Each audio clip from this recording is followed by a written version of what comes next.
Well, welcome. I'm Steve Thompson. I'm president of Emery Thompson Machinery, and that really doesn't matter much because everybody's here to see Sadie, our head of security.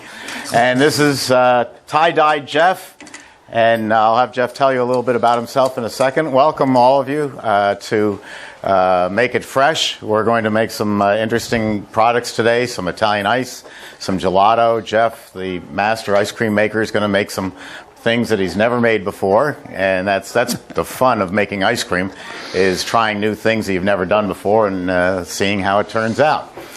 And so we're going to get started right away. Jeff, tell everybody a little bit about who you are.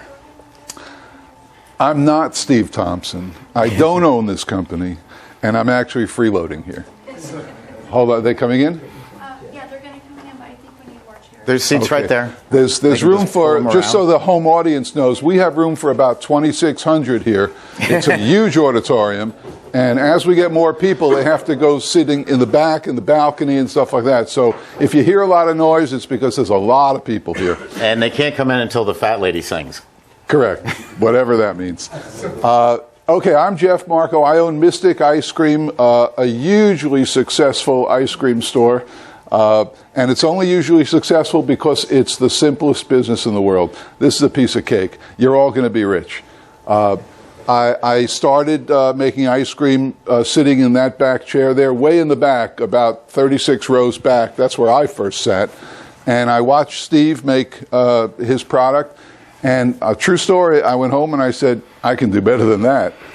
Because Steve, although he makes the finest equipment in the world, bar none, there's no dispute about that, ice cream is a little suspect. It runs in the family. Well, whatever. Anyway, so today we're going to be making we'll run the gamut of what we're going to make today. And you'll see, it's things I haven't done before, but I thought we'd go back to basics a little today on my half of it. We were going to start with a fresh lemon ice, and we'll get to that in a few minutes, but Jeff is making something that he, like I said, he hasn't done before, and it takes a little bit of prep time. So he's going to tell you about the prep time, and then while that is cooling down, I'll make some fresh lemon ice. So go to it. Okay. I've never made, in the frozen dessert business, you have Italian ices, you have cream ice, gelato, hard ice cream, and soft ice cream. In one of those categories fits custard. Not frozen custard like this out of those goofy machines, but real custard like Grandma used to make. So I went back and I found the book that Grandma wrote. And in it is a recipe for French vanilla custard. So I thought I'd give it a try. It may not work, but like Steve said, that's the fun of this business. I mean, in my store, I have a full kitchen with, this is a 24, right? It's a 12. This one is 12? Yeah. I have a real big one. And it's fun because when I'm not required to make ice cream, I have fun experimenting. And I really do all the time. Because especially his machines, you can throw everything in there. And the machine will literally blend and mix and in some cases chop, and it'll do everything for your ice cream.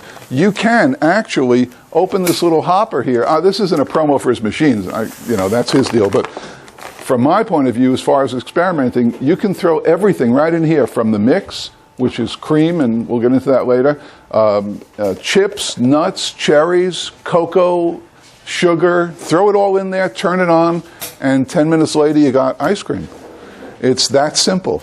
The hardest part is the business part. The easy part is making ice cream with a good machine. But anyway, so that's what we're going to do. So today I'm going to try to make vanilla custard, real custard. Anybody have real custard? You've had real custard? Way back there, I see in the balcony, somebody's had real custard before. So because it's taking a little longer, we're switching things up a little. And this could take a real long time because, as you see, I have an 80-cent burner that I'm trying to work on here. So here's the ingredients. You don't have to write it down because it may taste awful. Vanilla beans. And last time I think I talked about vanilla beans. They come vacuum packed, and I use them all the time. These are vanilla beans. And what I do is I cut off each end. They have squigglies on each end, so I just cut them off, and then you split them down the middle, and after that you scrape them. Excuse me. Oh, the conditions. You scrape them, and then you take the little seeds in the middle, the little pods, and just put them on the edge of your vessel, whatever it is, and you're good to go. In this recipe, they tell you to throw everything in there. The husks, the seeds, the stems, the whole deal. So we do. And then we have to heat it. It's smoking. We're good. And then in this bowl, we took a dozen egg yolks and whisked it up with with 2.5 cups of sugar. So we got a dozen egg yolks, 2.5 cups of sugar. I think I'm putting them to sleep. Their eyes are glazing over here. And in here we have 3 quarts of mix. Who's made ice cream before? Okay, for those of you who haven't, the mix, why don't you just briefly tell them what mix is? Well, if you're going to make ice cream at home, it's going to be a blend of milk, cream, sugar, and a product you wouldn't know to put in, skim milk. So milk, cream, sugar, skim milk. The skim milk is important because it's actually heavy cream with all the fat removed. So the fat is taken out of the heavy cream, but all the good stuff is still in there. So milk, cream, sugar, and skim milk. Rather than have to go out to the supermarket and buy 50 gallons of cream and 70 gallons of milk and 25 gallons of skim milk and then maybe 40 pounds of sugar, rather than go to all that effort and doing it day in and day out, there are dairies all over the country, no matter where you are, who will deliver a blend to you. We're like every industry. We're going to talk about different terminology later this morning. But we call this blend of milk, cream, sugar, and skim milk mix. Horrible term. Makes it sound like it's this stuff, a powder. And it's not a powder. It's dairy product that came out of the cow yesterday. And the only difference is dairy scientists, people who really know their stuff, buy the cream from and the milk from the farmer, and then they blend it according to their formula of certain amounts of milk, cream, sugar, and they take into account things that we could never do, like did it come out of a Jersey cow or did it come out of a Guernsey? What time of year is it? Because in the wintertime the cows don't produce as much high fat cream as they do in the summertime. All these factors are taken into account and then put together in a 500-gallon vat, and it's all stirred together. And then they pasteurize it, which we'll talk about later, and homogenize it. And then they put it up into these bags and deliver it to you. This is refrigerated, and this came from the dairy, in my case, in St. Petersburg, St. Pete, yesterday. Came out of the cow the day before. So it couldn't be any fresher. And this is put together for us and sold by Milk Fat Content. And then we use it to make ice cream. So when I hear someone say, oh, but you're not creating your own ice cream. Well, if I'm baking a cake, I don't go down to St. Croix in the Virgin Islands and start husking my own cane sugar and then processing it. I buy it at the supermarket. I count on Domino sugar to be able to put it together for me better than I can. Same thing with the flour in the cake. And the same thing with the vanilla. I buy it from other sources. So we're buying a blend of dairy product that came from a cow yesterday and was delivered to us early this morning. That's what Jeff's got here. Now, not only, it's not as complicated as all that. You can drink that. It tastes just like drinking sweet cream, because that's mostly what it is. And as a matter of fact, in my store, little secret, I use this to make my milkshakes. And it's amazing. I mean, those are the greatest milkshakes ever, because this does have a little sugar in it, right? Yes. And so all I do in a blender is I put in 8 ounces of this and 3 balls of ice cream, and that's it. And it's the best milkshake ever. Whereas before you had to add syrups and cream and whatever, this is it. It does it all. And today, I put 3 quarts of it in a big pot, 3 quarts of this mix in a big pot, and I added vanilla beans. I guess I added about 7 vanilla beans. I split them and then put them all in here with the husks and everything. And now I'm heating it up real hot. It says almost to a boil. In this one, I've got 2.5 cups of sugar and a dozen egg yolks. And what we'll do this is going to cool while Steve tells you how to make something, and after right? And after it cools, we have to really slowly, which is the hardest part for me, drizzle it in and mix it in with this. Otherwise, you get scrambled eggs. And that's not my strong suit, is the patience part of this. So we have to really drizzle. But I did bring this to get the scrambled eggs out if I do it too fast. So that's what we're going to do. This is ready, almost ready to go. So while this cools, and you've got everything I've done so far, we'll let Steve tell you how to make something, and then when we come back to this, it'll be ready to drizzle and then put in the machine, and we should have great vanilla custard, which I'm looking forward to. A lot of ice creams require cooking. In the business, nobody does that. Everybody just puts ingredients in. I had some people yesterday at my store, and it's real simple. You add ingredients into the machine, you turn it on, and you listen to some music, and 10 minutes later, you've got the best ice cream ever. It's just that simple. This is how it used to be, and that was even simple. But you'll get into that. So I'll be back in a few minutes. Back when my kids were growing up, I was always asked to come in. I was a favorite thing for the elementary school because they'd ask me to come in and talk about simple machines. And I found out pretty early on, it didn't matter what I said to the children. I could have been reading the Magna Carta to them. All they cared about is at the end of my speech, they were going to get free ice cream.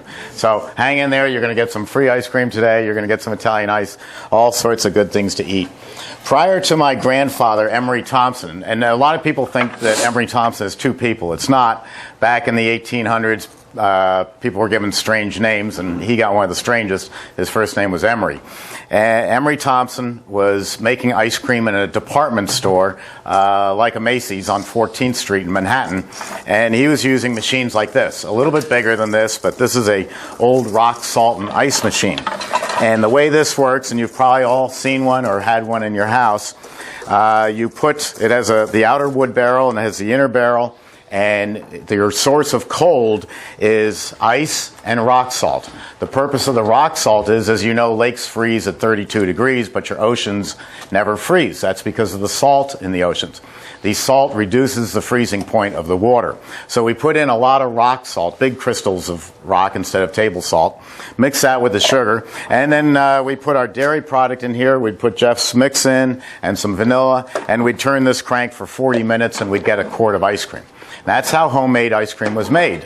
My grandfather took that process because in 1902, he was doing in this department store $100,000 gross sales. That's $1.2 million in today's business. So the man was working very hard. He went back to his house in New Rochelle, New York, a suburb of New York City, and invented the world's first mechanized batch freezer. And that's what we're going to run today, is a modern-day version of his machine. But what we're producing here is exactly the same as what this did over 108 years ago. So we'll get started on that, and then I'll tell you, as it's running, a little bit more about us. I'm going to use the CB350. That's become our most popular machine. The reason it's become the most popular is in large part because of the economy. People want to get into their own business. They want to be entrepreneurs. They're tired of working for someone else. So they come here, they come to a class like this, or they watch us on the internet, and we teach them especially how to make Italian ice. A batch freezer by its nature, that machine I showed you and this machine, this doesn't have a brain. It doesn't know what it's doing. So we could compare it to, I compare it to your oven at home. Your oven we could call a batch oven. You put a batch of steak into the oven and you broil it for 8 minutes, and then you take the whole steak out. If you broiled it for 8 minutes and it's medium rare and you left it in there like, say, a soft ice cream machine, and you took one slice of the steak out of the oven and put it over here, and then a few minutes later you go get another slice and put it over here, what's happening to that steak? It's still cooking in the batch oven. It's going to start off medium rare and end up absolutely charred. So when the steak is ready, we take the whole batch of steak out. Just like we do with this machine, we put all the ingredients in, whatever we want to make, and then when it's finished, we're going to take the whole batch of Italian ice, or the whole batch of gelato, or the whole batch of ice cream, out of this machine.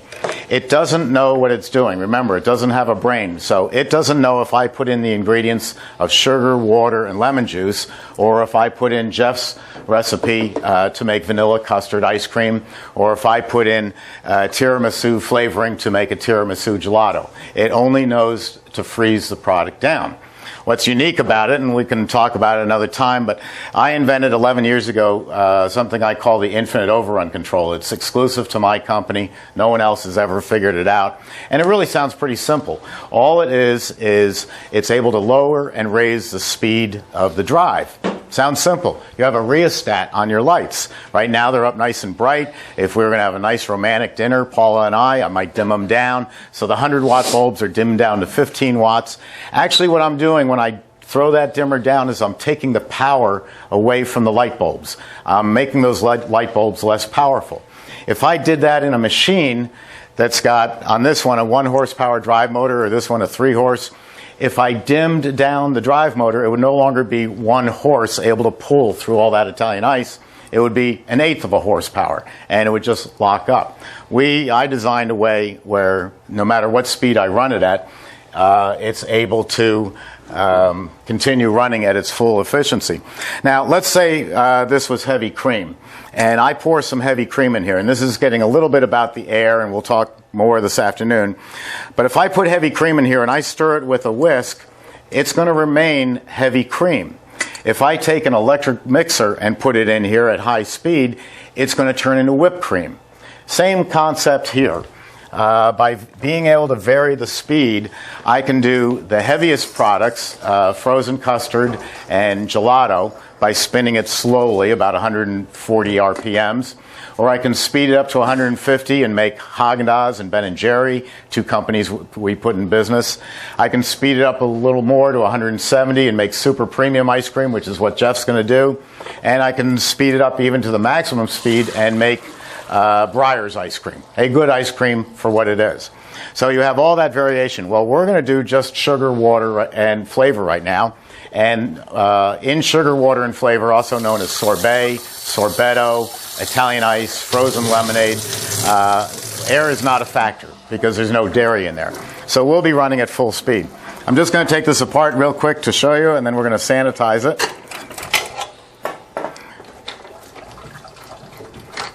People have asked, what does it look like on the inside? You keep making all these different products and don't show us what it is. So let me just take a second and do that.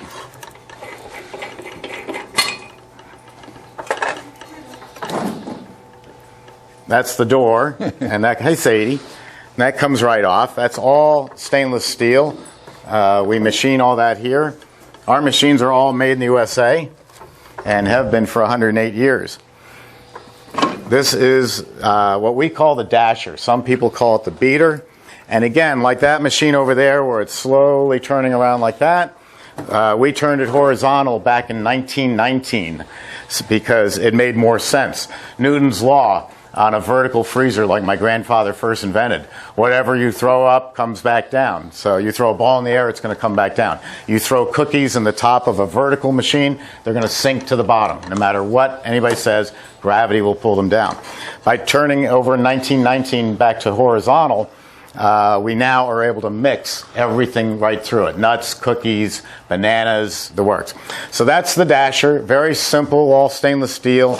And the blades, this is a system we've been using now for about 10 years, and it's on all our machines. They're a plastic polymer, and the beauty of them is being spring-loaded as they wear, and of course everything wears. As they wear, they will still throw out against the walls. So 4 years from now, these blades are doing the same job they're doing today, brand new. So we figure the average lifespan of these is about 5 to 7 years before you replace them. And they will always work like new. So it's a nice, simple system that my engineers designed. I call myself an Imagineer. It's a stolen term from Disney. I stand in the shower in the morning and these great ideas come to me. And I come into the factory here, and all the engineers just run and hide. They go, "Oh, here's Steve with another crazy idea." And I'd say, "Wouldn't it be great if we could do a way of slowing the drive down?" So We come up with it, and I come up with it, and then they design it. So it's a wonderful little idea. Again, you can see very few moving parts, very simple.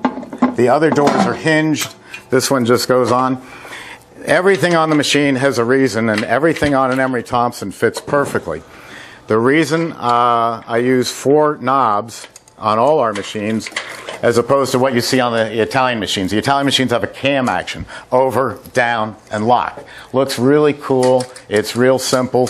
The problem is the cam action wears out in 5 years, and now you're replacing a $2,000 or $3,000 door.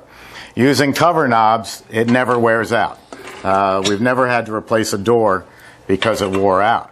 So it's a nice system, and it's got a reason. Tighten this up, hand tight. Make sure it's closed. Now we're going to sanitize the machine. All sanitizers are based on chlorine. You know, like you put in your swimming pool. You put swimming pool in to kill any bacteria. Well, we put chlorine into the machine to kill off any bacteria that may have grown since I used the machine last Thursday. I use a product called Sterasheen, and this is up on our website. It's called Sterasheen Green Label, and it usually comes in a small round container. And if you follow the directions the way they say, you can just pour it in with the water, let it run for about a minute, drain it out, and you're ready to make ice cream.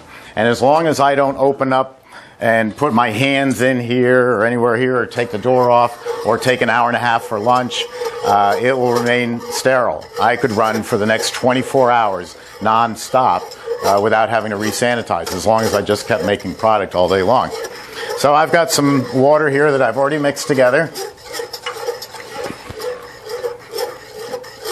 And make sure that I left the gate open.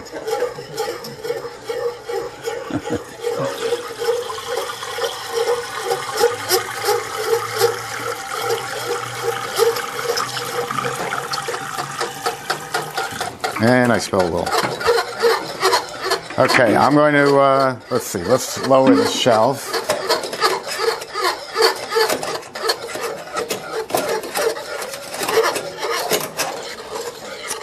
And let's turn that on.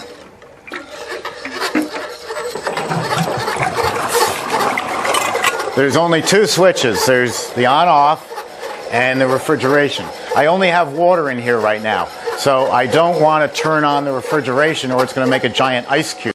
In order to make a product, you need something to freeze. You either freeze dairy fat, or you freeze sugar, or honey, or agave, any one of the natural sweeteners. But just water, it would freeze up like a block of ice. So we just let that run, and then drain that out. And now we're ready to go.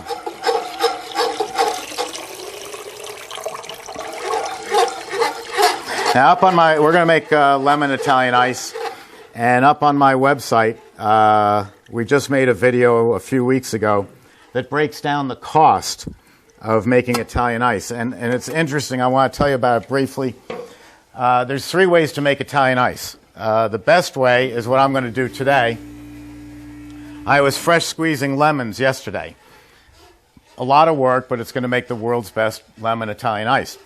You don't have to squeeze lemons. If you contact a bakery supply house, you know, the people that sell flour and sugar to a bakery, they also sell fresh lemon juice that is already squeezed in a 5-gallon pail, refrigerated with the pulp in it, ready to go. You just ladle it out and put it in the machine. Makes it nice and easy. One step down from fresh, and equal to fresh, is fresh frozen. If I'm making orange Italian ice, we're here in Florida, and the growing season is November to end of March. In November, the oranges that are in the supermarket are absolutely horrible. They're bitter. They're just miserable. In March, they're like eating candy. They're so sweet. So you get Minute Maid, Tropicana, Sunkist, all the big companies. They buy oranges from November to late March, and then they blend it together. So that whenever you open up a can of Tropicana or the carton of Minute Maid, I like the Minute Maid country style, and you mix it with the water, it always tastes the same. It tastes the same because they do a very good job of blending it throughout the season. So sometimes a concentrate like that is better than fresh fruit. Or I made some blackberry wine sorbet the other day, and blackberries were not in season, but they were at the supermarket in little bags. And I just opened up the bags, poured it in, a little bit of sugar, my bottle of wine, and I had great blackberry sorbet.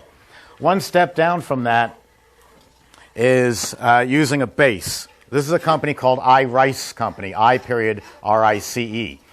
And Rod Oranger is a gentleman that you can speak to there. And Rod sells this product, and it's fantastic. I can't always get fresh fruit, or it's a flavor that's not convenient. Cherry is not always convenient for me. Certainly mango isn't. Mangoes are hard to find, even in season.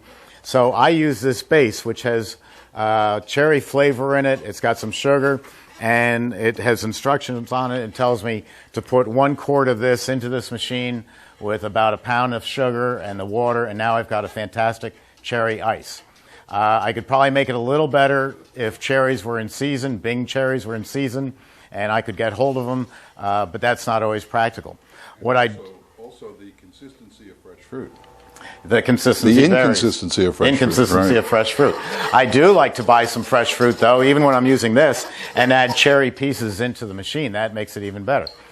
And this is where people say, oh, I don't want to go any lower on the Italian ice scale. You know, it's either fresh fruit or it's the base. I'm not going any lower. And I go, oh, yeah, what about bubble gum? We don't have any bubble gum trees growing here in Florida or anywhere else that I know of. It's not a fruit. Bubble gum is just man-made. So just like you use vanilla extract when you bake a vanilla cake, I buy bubble gum extract, and this is concentrated, and this will say add 1 ounce of bubble gum to this machine with sugar and water, and now I'm going to have bubble gum Italian ice. And why is that important? Because maybe the children, 9, 10 years old, don't have a wallet and have money, but guess what? They're directing where the parents go. And if you're getting a fresh fruit sorbet, a cantaloupe sorbet for yourself, they want bubblegum Italian ice or Superman or blue ice. I still don't know what flavor blue ice is. Do you? All I know is it turns your hands blue. But that's done by an extract. On a cost basis, and this just amazed me. Up on our website, I did a new video, and it breaks down the cost. A 3-gallon tub, that's 96 portions, 96 4-ounce portions. If I get a paltry price of $1.50 for a 4-ounce portion, and that's a low price, if I take away my cost, if I use the cheapest extract, I'm going to make $142 off of this 1 tub in pure profit. If I use the base, the price is going to drop to $104. The profit drops to $140 a tub. If I use fresh fruit, it's going to only net me $138 a tub. So between the cheapest junk you can possibly make and the very best fresh fruit is $4. That's the difference between what you buy at Yankee Stadium just because it's hot out there and you want something cold, and a place like Jeff's where they're lined up around the street waiting to get in to buy his products. Why, for $4 out of $138 profit, why wouldn't you make the best Italian ice you can? So that's what we're going to do right now. We're going to make the best lemon ice, I hope. I'm used to working with a machine that makes 4 of those tubs, 11 gallons at a time, so I had to scale down my recipe to this little machine, and math is not my strong point, so we'll see what happens. But I've got the flavor, I've got the sugar, I have to get water, and I have a recipe to give out to you. If you'll pass those down around. So I'm using sugar, water, flavor, and every once in a while, all the Italian ice people will say, this is so secret you can't possibly do it. This recipe comes from my great-great-grandfather in Genoa, Italy, and it was passed down through the generations. Well, we have about a 94% market share in the Italian ice business, and most of the people were taught either by me or one of my salesmen or my father. So these people's secret Italian ice formula comes from a Presbyterian in New Rochelle, New York, who's never been to Genoa, Italy. But we do know how to make lemon ice. And one of the little secrets that really puts them over the edge when I tell them what their secret formula is this. This is zest and all that, and you can buy that too. You can even buy this at on the open market, so you don't have to go grating it off with a cheese grater. But all I did was take 6 California lemons and scrape off the outside, what a chef calls the zest. And we're going to throw that in because we're going to end up with a pure white product with little specks of lemon in it. So it's not really adding to the flavor, it's adding to the appeal. I had a guy up in Rhode Island. The guy was so cheap, if he could use artificial water, he would. He used corn syrup instead of cane sugar. He used, just regular tap water, no big deal, that's fine. He used a very, very cheap lemon extract, but he'd take 6 California lemons and chop them into big pieces and throw them into the machine. So when you got a portion of lemon ice, there's a big inedible piece of lemon in it. You can't eat a lemon. It's just sticking out of there, and you look and you say, oh man, that stuff is fresh. Look at that lemon, I can see it. There was nothing fresh about it. Let's see, I'm going to need water. 2 quarts and 25 ounces. If you'll do the 2 quarts, I'll figure out where I'm going to get 25 ounces. This will work. Now, I'm going to mix it up in a couple of buckets, and it doesn't matter how much goes into each bucket because it's ultimately just going into the machine.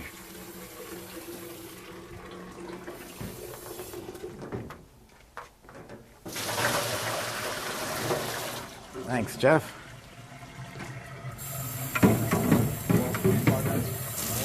Please, that would be great. Oh, that doesn't take up much room. Sugar dissolves quite easily in cold water. You don't have to buy bar sugar. In fact, you buy the cheapest sugar you can find. The only difference between Domino sugar and this cheap Publix sugar, Publix is our big supermarket chain here in the South, especially in Florida. The only difference between Domino and this is the price. It's the same stuff. It's coming out of the same refinery in South Georgia. There is no difference in sugar. Sugar is sugar, so you buy the least expensive that you can, and you buy it from this supermarket and that supplier and this box store. That way the IRS can't track how much sugar you bought and then figure out your net profit. I don't know why you'd want to hide it from them, but if you did, they don't know. And besides, the formula's secret, and we're not even going to tell the NSA. So I'm just going to put this in and mix it up. And if it doesn't get totally dissolved, if there's a little bit left over, it isn't going to matter because I've got 2 pounds in here. So we got 2 pounds of sugar. We've got the water and the 25. Is the 25 in there too? Oh, you're great, man. Is it better if it's filtered? Good question. Do you need to filter the water? It's a great question because here in Brooksville, Florida, if you notice driving in, there's nothing here. We have hogs, we have cows, we have horses, we have wild turkeys, and that's about it. No tourists. So if you grew up in Brooksville, Florida, and you've been drinking, and the water here is terrible. It's like drinking liquid rock. If you've been here all your life drinking the water, you think it's fine. So why not make it for that? In New York City, we have one of the most elaborate water filtering systems in the world. It starts up in upstate New York where they have this big wire mesh screen. And that catches the tires that have been thrown in the lake, the dead bodies that the mob disposed of. And from there, it works its way down to a very flavorful New York water. And I mention that because now, if your business is in Miami, well, everybody in Miami is from New York. They're just, a plane ride away. So you can't sell them lemon ice that was made with water in Brooksville. It's going to have too much minerals in it. It's going to taste awful. So in Miami, you filter the water so that it tastes just like New York. And a simple Culligan water system will do that. So you look at who your audience is and where you're selling it. If it's all local and not a lot of tourists, then no, you don't have to do anything to the water at all because you've been drinking it all your life. So I'll pour this in.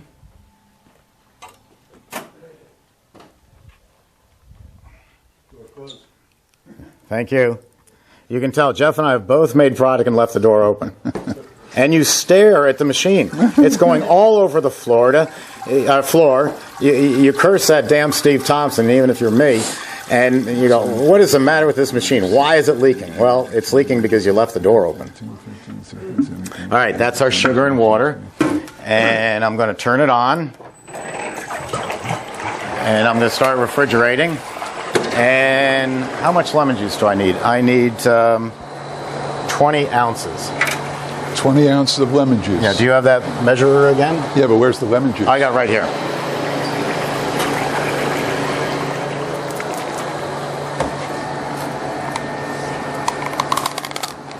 Perfect. Thank you.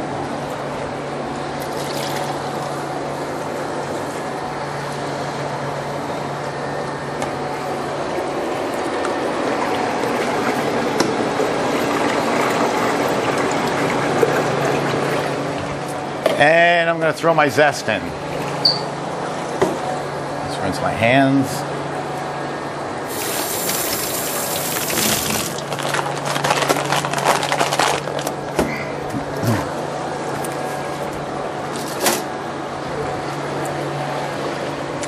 If you have any questions at any time, raise your hand. We live on those. Those of us that have dipping cabinets. You didn't raise your hand. Who have what? For those of us that have dipping cabinets, the temperature to store and to serve lemon ice is different from ice cream. Yeah, you wouldn't be able to put ices, water ice, gelato, and ice cream in the same dipping cabinet. If, in fact, you used a dipping cabinet. If what? I'm just saying. For those of us who Okay, yes. Well, Jeff and I disagree on this, and that's why you're here, is to hear different opinions. Ice cream is normally scooped. Jeff is the exception to the rule because he makes it fresh every day and serves it right away. So it doesn't sit around even a minute. Most ice cream parlors are building an inventory. They're making ice cream and putting it in a special freezer, which we're going to talk about under hardening cabinets. And that becomes our inventory for the next week. Well, in the Italian ice business, I don't want to make a batch now and then have to come back here 3 hours later and make another batch because I ran out, and 3 hours later to make another batch. So I might make 5 or 6 batches of lemon ice and put them into a freezer to store them. When I want to scoop it, I'm going to scoop it at 16 degrees above zero, 16 degrees Fahrenheit. Now, ice cream is 10 degrees lower. If you go into a Baskin-Robbins and they're scooping ice cream, that's at 6 degrees. Ices are at 16 degrees. So if you ever walk into an ice cream parlor and they have Italian ice and ice cream in the same cabinet, run like hell, because it means that the Italian ice has enough chemicals in it to pickle you, long since Obamacare goes away. It is just a nasty product if you can have the two in the same cabinet. So they are two different temperatures, 16 degrees for ices, 6 degrees for ice cream. So that's all running. I'm going to do one more thing here. Can I use that? Yeah.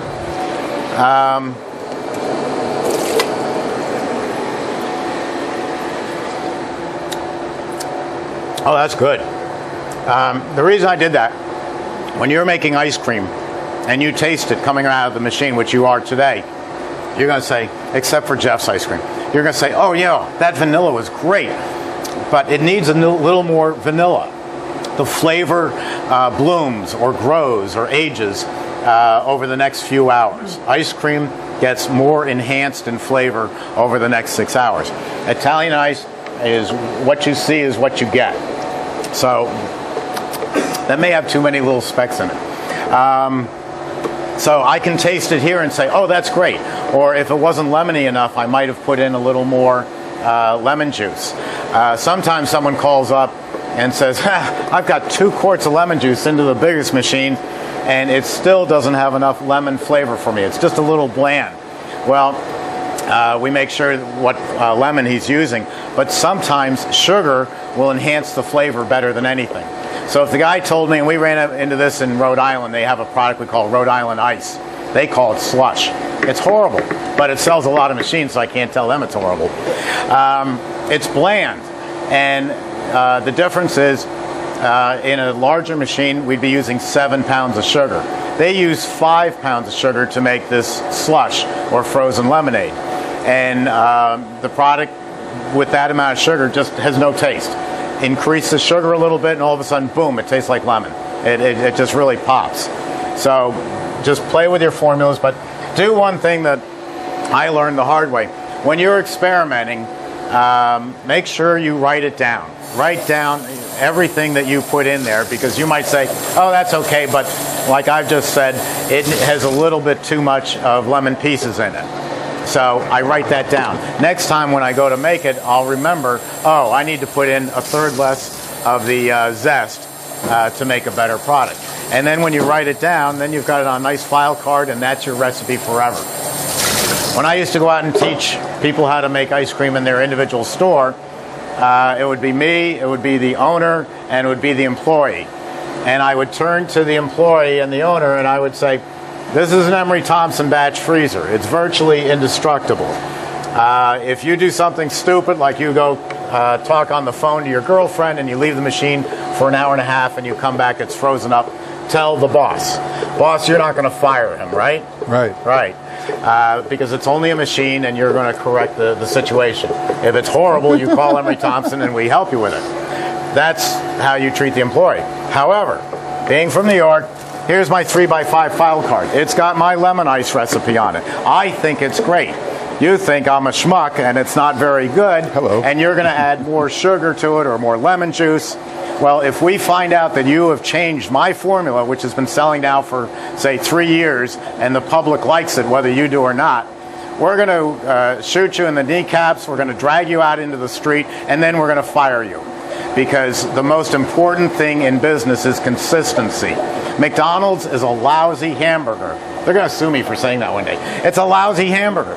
But it's the same lousy hamburger in Moscow as it is in Dubai, as it is in Bangladesh. When you go into McDonald's, you know what you're going to get.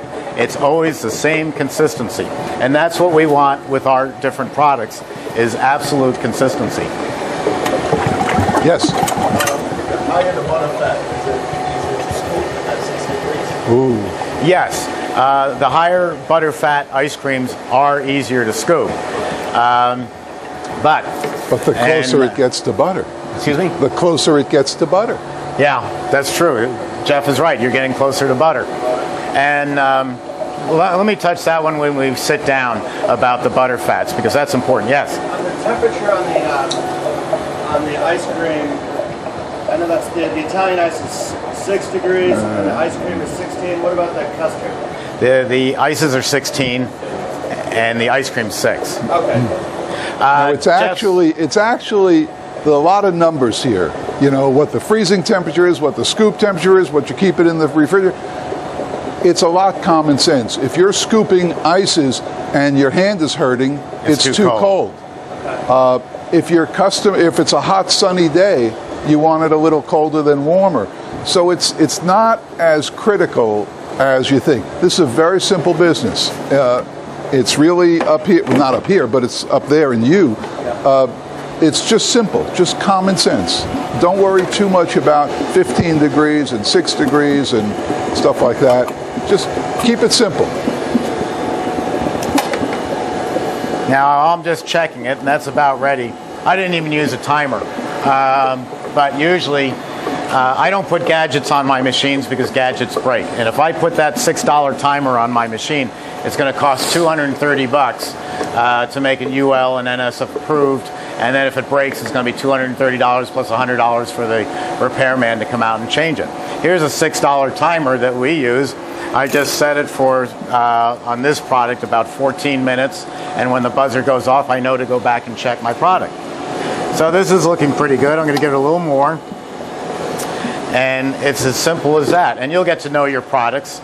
Basically, the higher the sugar content, the longer the freezing time. So when Jeff makes this vanilla custard, it's going to freeze faster than if we were to make, I'm making Mojito gelato later. And that's going to take longer because the Mojito gelato has so much sugar in it. So the higher the sugar content of the product, the longer it'll take to freeze. Bowls and serving bowls, you know. And Real, right here.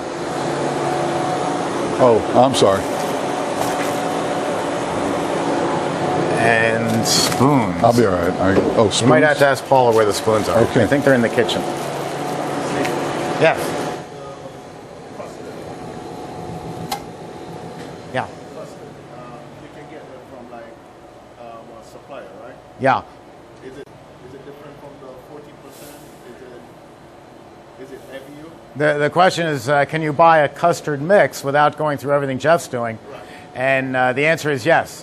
They sell a custard mix. The federal government says it has to be, I think it's 3.8% egg yolk by volume. It's a figure you don't have to worry about, but they sell a custard base. It's basically the ice cream mix with egg yolk in it. Oh, you got the spoons? Yes. Yeah. So you eliminate a lot of problems there.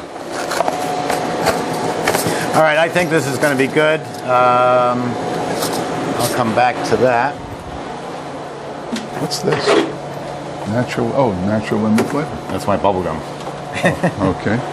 All right, I'm going to turn off the refrigeration. Now watch how fast this comes out, because you're here to produce. Nice dry. Can I have a spatula, please? Or I'll take this one. Whoa.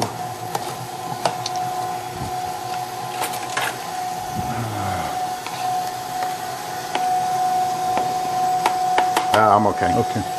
Isn't that nice? Now, there's no artificial anything in here. So we're going to have this pure white product with the little specks of lemon, and the little bit of hue of yellow is strictly from the lemon juice. So I think you're going to like this. Come on up, and we'll give you all a taste of it. I'll tell you a little secret while you're getting your Italian ice here. I designed this formula in 1992 for Universal Studios. They have 5 of my largest machines that they run 24 hours a day making this product since 1992. In fact, they just bought another machine to expand their business. So everything's running great. They gave me this huge budget to set up the building and design everything. And I go back a couple of months later, and I go to see how everything's doing, and I taste my lemon ice formula. And I taste it, and I turn to the chef, and I said, "You've put citric acid in here." Citric acid is a product that makes it more tart. And I said, "Why would you do that to such a perfect formula?" And he points up to the sky, and he says, "Oh, it's the suits." And I said, "What do you mean?" He said, "Well, come with me into the park." So we go into the park, and there's a family, and this is how ingenious these people are, how smart they are. They go into the park, we go into the park, and there's a family buying Italian ice, and we follow them. So it's the mother, the father, and 2 kids. And they get their ice, and we follow them through the park, and they're walking along, and they're eating their ice, and we're walking along, and they're eating their ice. And finally, they finish their ice. Well, the citric acid also makes you thirsty. So we have walked through a portion of the park. They have calculated how long it'll take you to eat a portion of lemon ice. And right where we finished, right where they stopped eating the lemon ice, there's Budweiser and there's soda. And they knew that. They knew they were going to sell Dad a Bud and everybody else's soda. That's how perfectly timed out everything is when you go to an amusement park. You're paying a lot more than just a ticket. This is very good. Thank you. That's good. That's refreshing and good. I'm going to turn it over to our master ice cream maker, and I'll just be in the background. Okay, I'm hardly a master ice cream maker. Like I told you, excuse me, the master ice cream. I sat in the back 3 years ago, and that's my extent to making ice cream. But as a child of the 60s, I like to experiment a lot, with ice cream. So I'm always looking up old cookbooks and things, not necessarily to copy the recipe, but to get ideas. And there's a great book over there. Actually, I wrote it, and it's for sale over there. That's another story. Yes? Does it take longer to make Italian ice than ice cream? No, it takes much shorter to make Italian ice than ice cream. Yesterday, in my store, I run a boot camp for prospective and existing ice cream store owners to learn the business and make ice cream. And we made 2 ice creams yesterday. We made a caramel crunch, which is just a good old ice cream, a good old-fashioned ice cream. And then that took, 10 minutes. And then we made an adult flavor which has alcohol in it. And that took about 20 minutes, 18 to 20 minutes, because of the alcohol. So everything is going to take a little difference. The only, I mean, it's a simple business, but you just have to watch. It's all common sense. If you watch the machine, you can't go outside and have a smoke or talk on the phone, like Steve said, while your machine's running. You just got to be there. I do have a timer on mine, and the timer is an elapsed timer. It's not a countdown timer. So in other words, I don't set it for 12 minutes, walk away, wait for the bell to ring. Mine starts at 0, just to give me an idea how long it's taking. Because I know from past experience how long an ice cream is going to take. Now today, just so you know what we've done while Steve was talking and making his really good lemon ice, I'm quite surprised. Thank you for the backhand compliment. No, they were really good. Of course, those of you who were with us last time remember Sharknado ice cream that Steve made, which is shark ice cream with nails in it. It was just awful. It wasn't nails, it was candy corn. Anyway, it was. Yeah, we'll just sit here and What's listen the to word? Vile? It was not one of my greater creations. That's all right. And that's okay that it wasn't, because it failed, and then you move on. I don't know what this is going to taste like. I have a feeling it might not be bad. So just to recap, what we've done here with this is I took... Now, which machine you want to put this in? It's just under 4 quarts. Yeah. Just under 4 quarts. We'll put in this and run it carefully. Okay, 170 or so? Just under 4 quarts. No, we'll put it in this. It's just under 4 quarts, so yeah. Let me rinse That's this what out. I thought. Okay. You talk while I work. Okay, this is the between ice creams. When I set up my ice creams in the morning or in the afternoon, whenever I'm making them, let's say I'm making 4 flavors. You want to end with the darker, more robust flavors like chocolate or coffee or anything with fudge in it. And you want to start with the lighter ones. This is a lazy thing. It's so that you don't have to clean the machine between making ice cream. If I go from vanilla into raspberry, then it's fine. I don't have to rinse the machine out, because all that's left in there is residue of vanilla ice cream, which is not going to hurt anything. Right? It's smart. And then if you do have to clean it between, all you do is what Steve's doing is the door's open.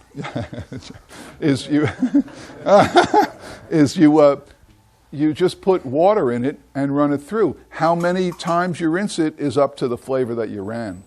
Sometimes you might have to rinse it 2 or 3 times. This case, I think once will do it, right? I had two because this is such a pure mix. But that is lemon and this is vanilla. They go together, but that's all right. Yeah.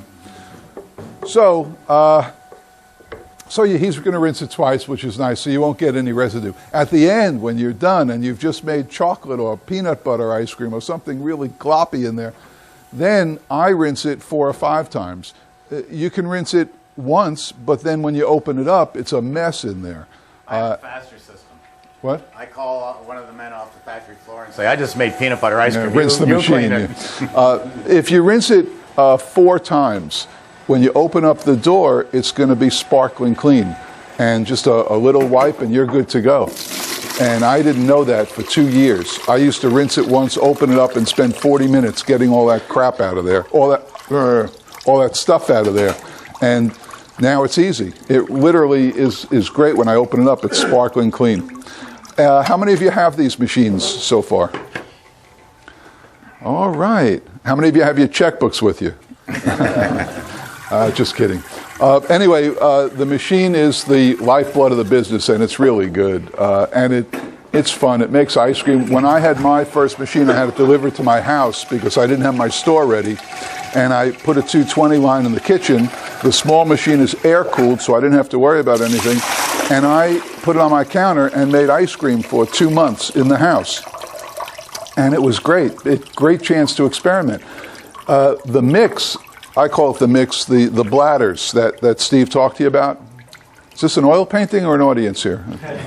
The bladders, I called up, and wherever you are, you can get them delivered. And if you can't, there's an alternative. But for the most part, you can get them delivered. And they wouldn't deliver to me because I only wanted 1 bag of cream. And so I had to meet the truck on a major highway and do the switch like a drug deal. And I opened my trunk, and the truck stopped, and I'm, before the light changes, getting the stuff in there, paying the guy. But that worked good because they will deliver to you. It's a refrigerated truck, and they'll deliver it either frozen or fresh. I have mine delivered fresh so that I get it Tuesday night, and I can make ice cream Wednesday and freeze the rest that I don't use. You have a lot of questions. That's good. And then you're good to go. Alcohol earlier. Do you sell Italian ice with alcohol in it? I don't sell Italian ices. Well, you mentioned you made something. Right, I sell ice cream. I sell adult ice cream. I make wine sorbets. The only difference between Italian ice and sorbet is the price you can get for it. What about legalities of alcohol? You can use, every state has a different amount that you can use, and you check with the state, but it's just like a bakery makes baba rums that have rum in the pastry. Well, you're allowed a certain amount that's considered still an ingredient. Yeah.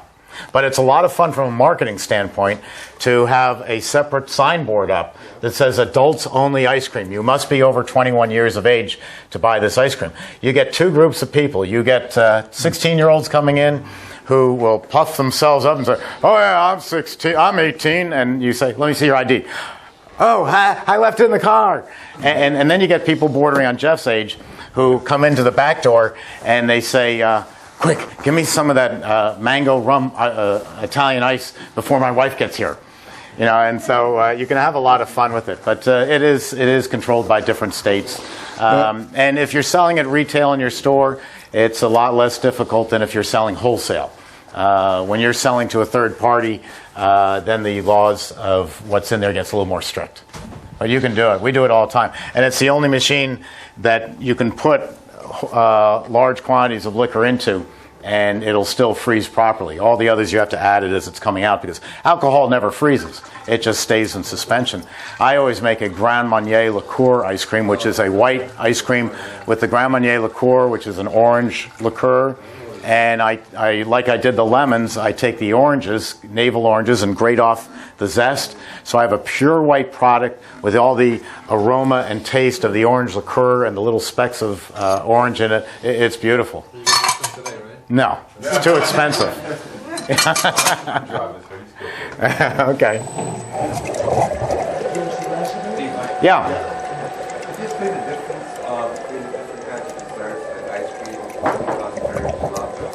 Sure. Yeah, we'll let Jeff get this going, and then I can take a minute to do that. What do we want? Let's go for 150. 150? Yeah. I got heavy product. Okay. Because of the eggs? It'll make just a good, oh, this is great. Style. Oh, I can't wait to try this. Okay. Now turn on your refrigeration. Okay.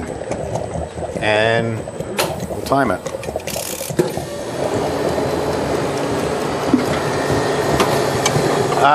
Yes, you're right with you. Go ahead. Yes. The question is sherbet the same as Italian ice? No. Let me go through the different products. Jeff, did you want to touch on anything else before Sure. No, I can talk about that with you. Okay. This is the way we sell Italian ice in New York. That's called a squeeze cup. They call it a squeeze cup because you squeeze it up from the bottom and eat it. It's the only way to eat Italian ice as far as I'm concerned. If I hand this to someone and they ask for a spoon, my first question is, oh, when did you move to Southern California? Because they obviously don't know how to eat Italian ice. That's called, if you ask for squeeze cups from your paper supplier, you'll never find them. It's known as a pleated, like a lady's dress, a pleated water cup. You know, you go over the water thing and pull it down and get some water. That's what that is. And we sell these. I'm sorry? Oh, there's room up in the extra balcony, the second balcony. There's room. You can get some chairs. Two more. So that's how we sell Italian ice: sugar, water, and flavor. And typical flavors used to be, when I was growing up, lemon, cherry, grape, orange, and in New York, chocolate. Chocolate ice is the die for. Chocolate ices. It's great. Oh, would you tell Paula that we already have two chairs in the back? Do we have two? Yeah. I see one. I see another one. Okay. We have chairs. So those are traditional Italian ice flavors. That changed a lot in recent years. Some from my customer Rita's Italian ice, mostly because of a customer of mine in Staten Island, Ralph's Italian ices. Ralph said, let's look at this product. Ice cream on a hot day will make you sweat in this Florida heat. It'll give you a stomach ache if the fat content's too high. Sugar water and flavor is like having a big thing of Gatorade poured over your head. It's very refreshing. It cools you off and it doesn't fill you up. So Ralph's, Larry DiStefano, said, why can't we take ice cream flavors and turn them into Italian ices? So he makes Oreo cookie Italian ice. 5 pounds of sugar, bigger machine, 5 pounds of sugar, 14 quarts of water, 2 bags of Oreo cookies, and maybe a little vanilla. You couldn't get any easier. So it's like eating Oreo cookie ice cream, but it's got the refreshing aspect of it of an Italian ice. So that's a big trend in it. Now, I take that same product that you just had, Italian ice, and I go into a fine French restaurant, and I go up to the executive chef, and I say, Chef, we can give you a very fine lemon sorbet, and you can sell this for $5.75 in your restaurant. And of course, it's only costing 6 cents to make. So it's really a matter of how you present it. It can be sorbet, sorbetto. Now, gelato is an ice cream. I've had this conversation with my counterpart, the CEO of Cappigiani, and he would like to say it's different, but we got into this debate, and I said, well, let me tell you what's in ice cream. Milk, cream, sugar, and skim milk, and flavoring. Tell me what's in gelato. And he thinks, and he goes through his translator and says, milk, cream, sugar, skim milk, and flavor. They are the same product. The difference is where the United States government says if you want to call this stuff ice cream, it must be 10% fat or higher. Breyers, or the ice cream that you're going to have here, is 10% fat. Very low on the scale and very refreshing and the proper ice cream for this market. In New York, we had what I called the fat wars. If you're running a 14% fat ice cream, well, I'm going to run 16%. Not because it's any better, but because I can say, hey, I'm the richest ice cream in all of New York. And that's the only reason I can find to do it. You take that same 16% mentality and come down to Florida, 95 degrees, 110% humidity, and you eat 16%, you'll drop dead. Like I said, we put Haagen-Dazs into business, Ben & Jerry's. These are ice creams, but they're high fat, low air. Gelato is low in fat, usually about 8%, low in fat, and low in air content. That's the only difference. Low fat, low air, and then Italian flavors. There's no such thing as Oreo cookie gelato. There's no such thing as Heath candy bar gelato. Though I do it all the time because I like to, in your face and say, why can't there be?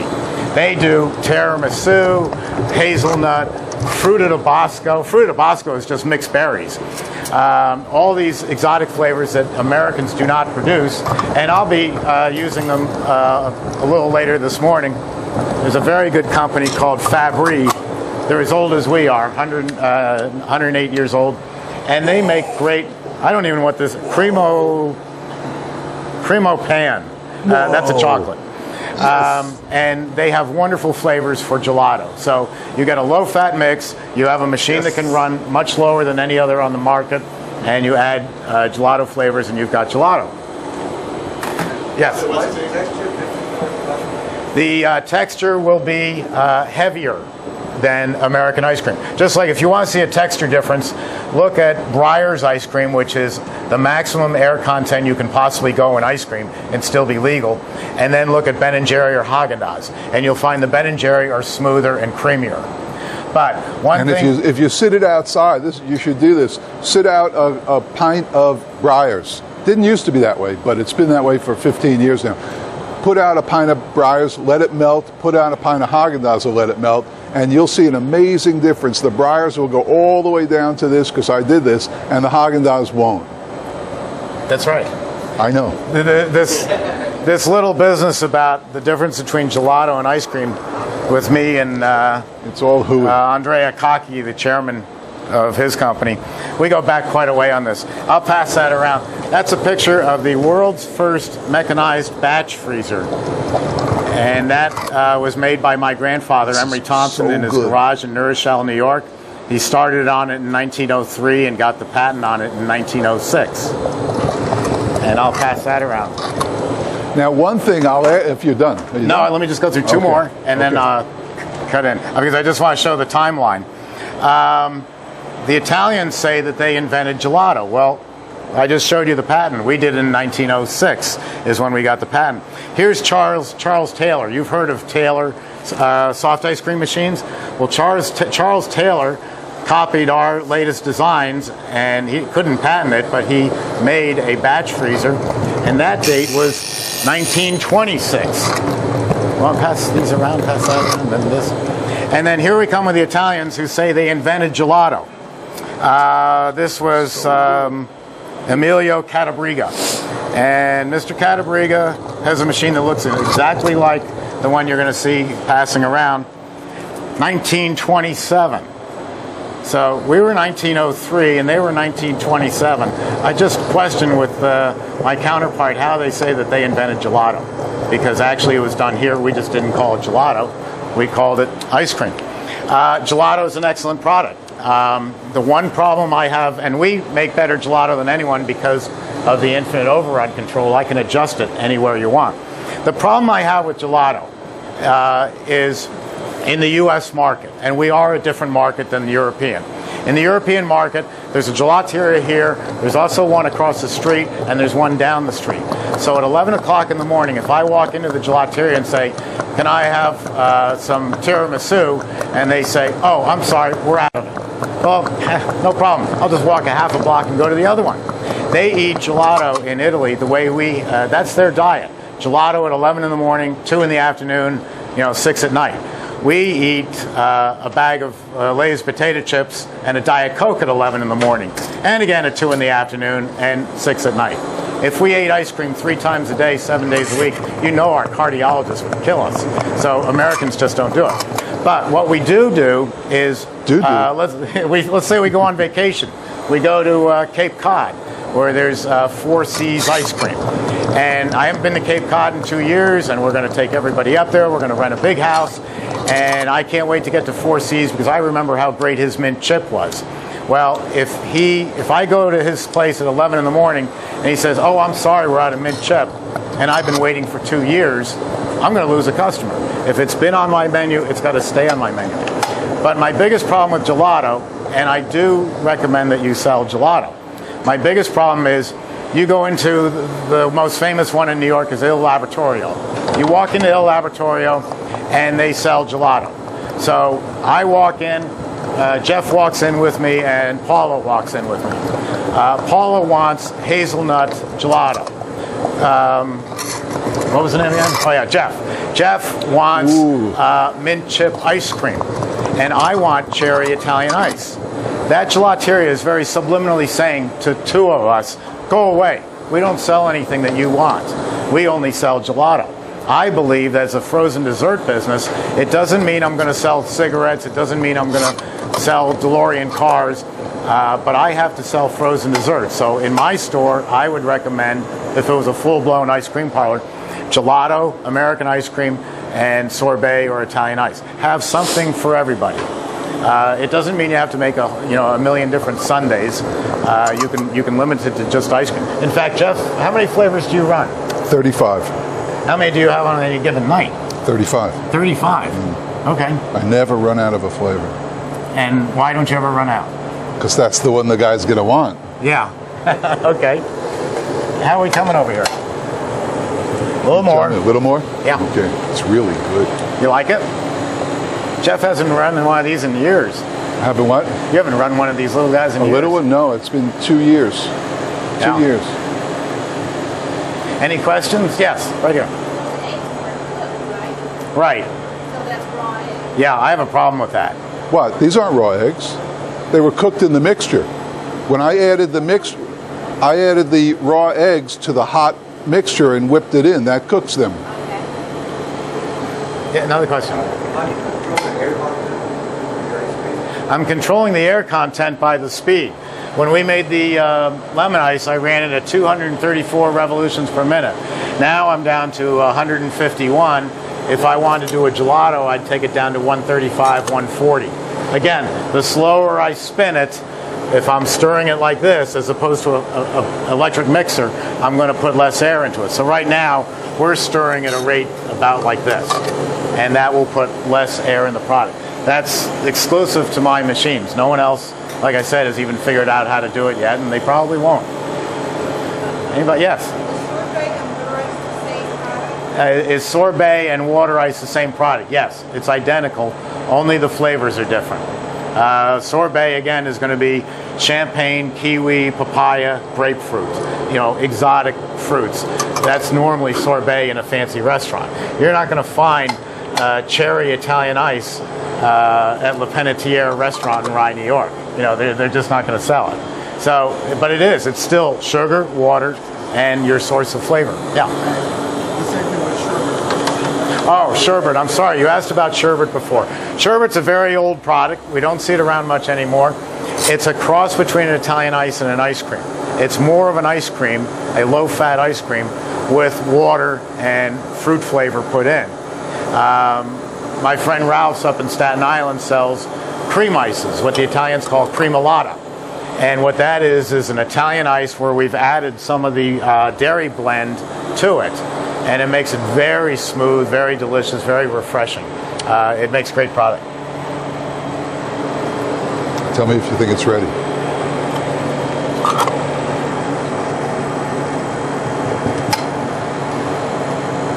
Yeah, it looks good because it's always going to be a little soft at the front against the door. We'll give it another minute. Really? I didn't know that. I did not know that. Well, you've got refrigeration all around the barrel. Right. That's being refrigerated as you spin it, but not at the front door. So when you take a sample at the back, at the back, it's got all that refrigeration going down to the back. Okay. So your front sample will show a little softer than what's really in there. That's good to know. I've been fooled a few times. Yeah, that's pretty good. 3 years. And you've expanded how many times? 5 times. 5 times. 5 expansions. Same location. Well, I went from a 7-foot store to a 30-foot store then I took the whole bay, and a month ago I doubled the size. Now we're 3,000 square feet. And he told his long-suffering wife that they were only going to do this as a little hobby on the side. It's just fun. I love to be there. It's great, and I love making ice cream, which I do almost every day. Ready? Okay. Yeah, turn off the refrigeration, open the gate. You're going to need a spatula. Whoa, that is something, huh? So the front part is going to have a little bit of a different... Now, I'm going to speed this up to help get it out faster if Jeff gets over here with the spatula. This doesn't cut off like the ice cream does, and this is a super. Oh, look at that. This is a high sugar content, so that's why it's coming out like this. It all depends on the formula. If I make straight vanilla, it's going to come out much heavier, more dry. It's the egg yolks and the sugar. Custard. Custard is soft ice cream? No. Custard has egg yolks. Who said that? Custard has egg yolks in it. That's really all that separates it. Right? Yeah. Right. Okay, we ready? Here, you can take this and catch the rest. All right. I'll take a clean one. Okay, if you want to try it, try it.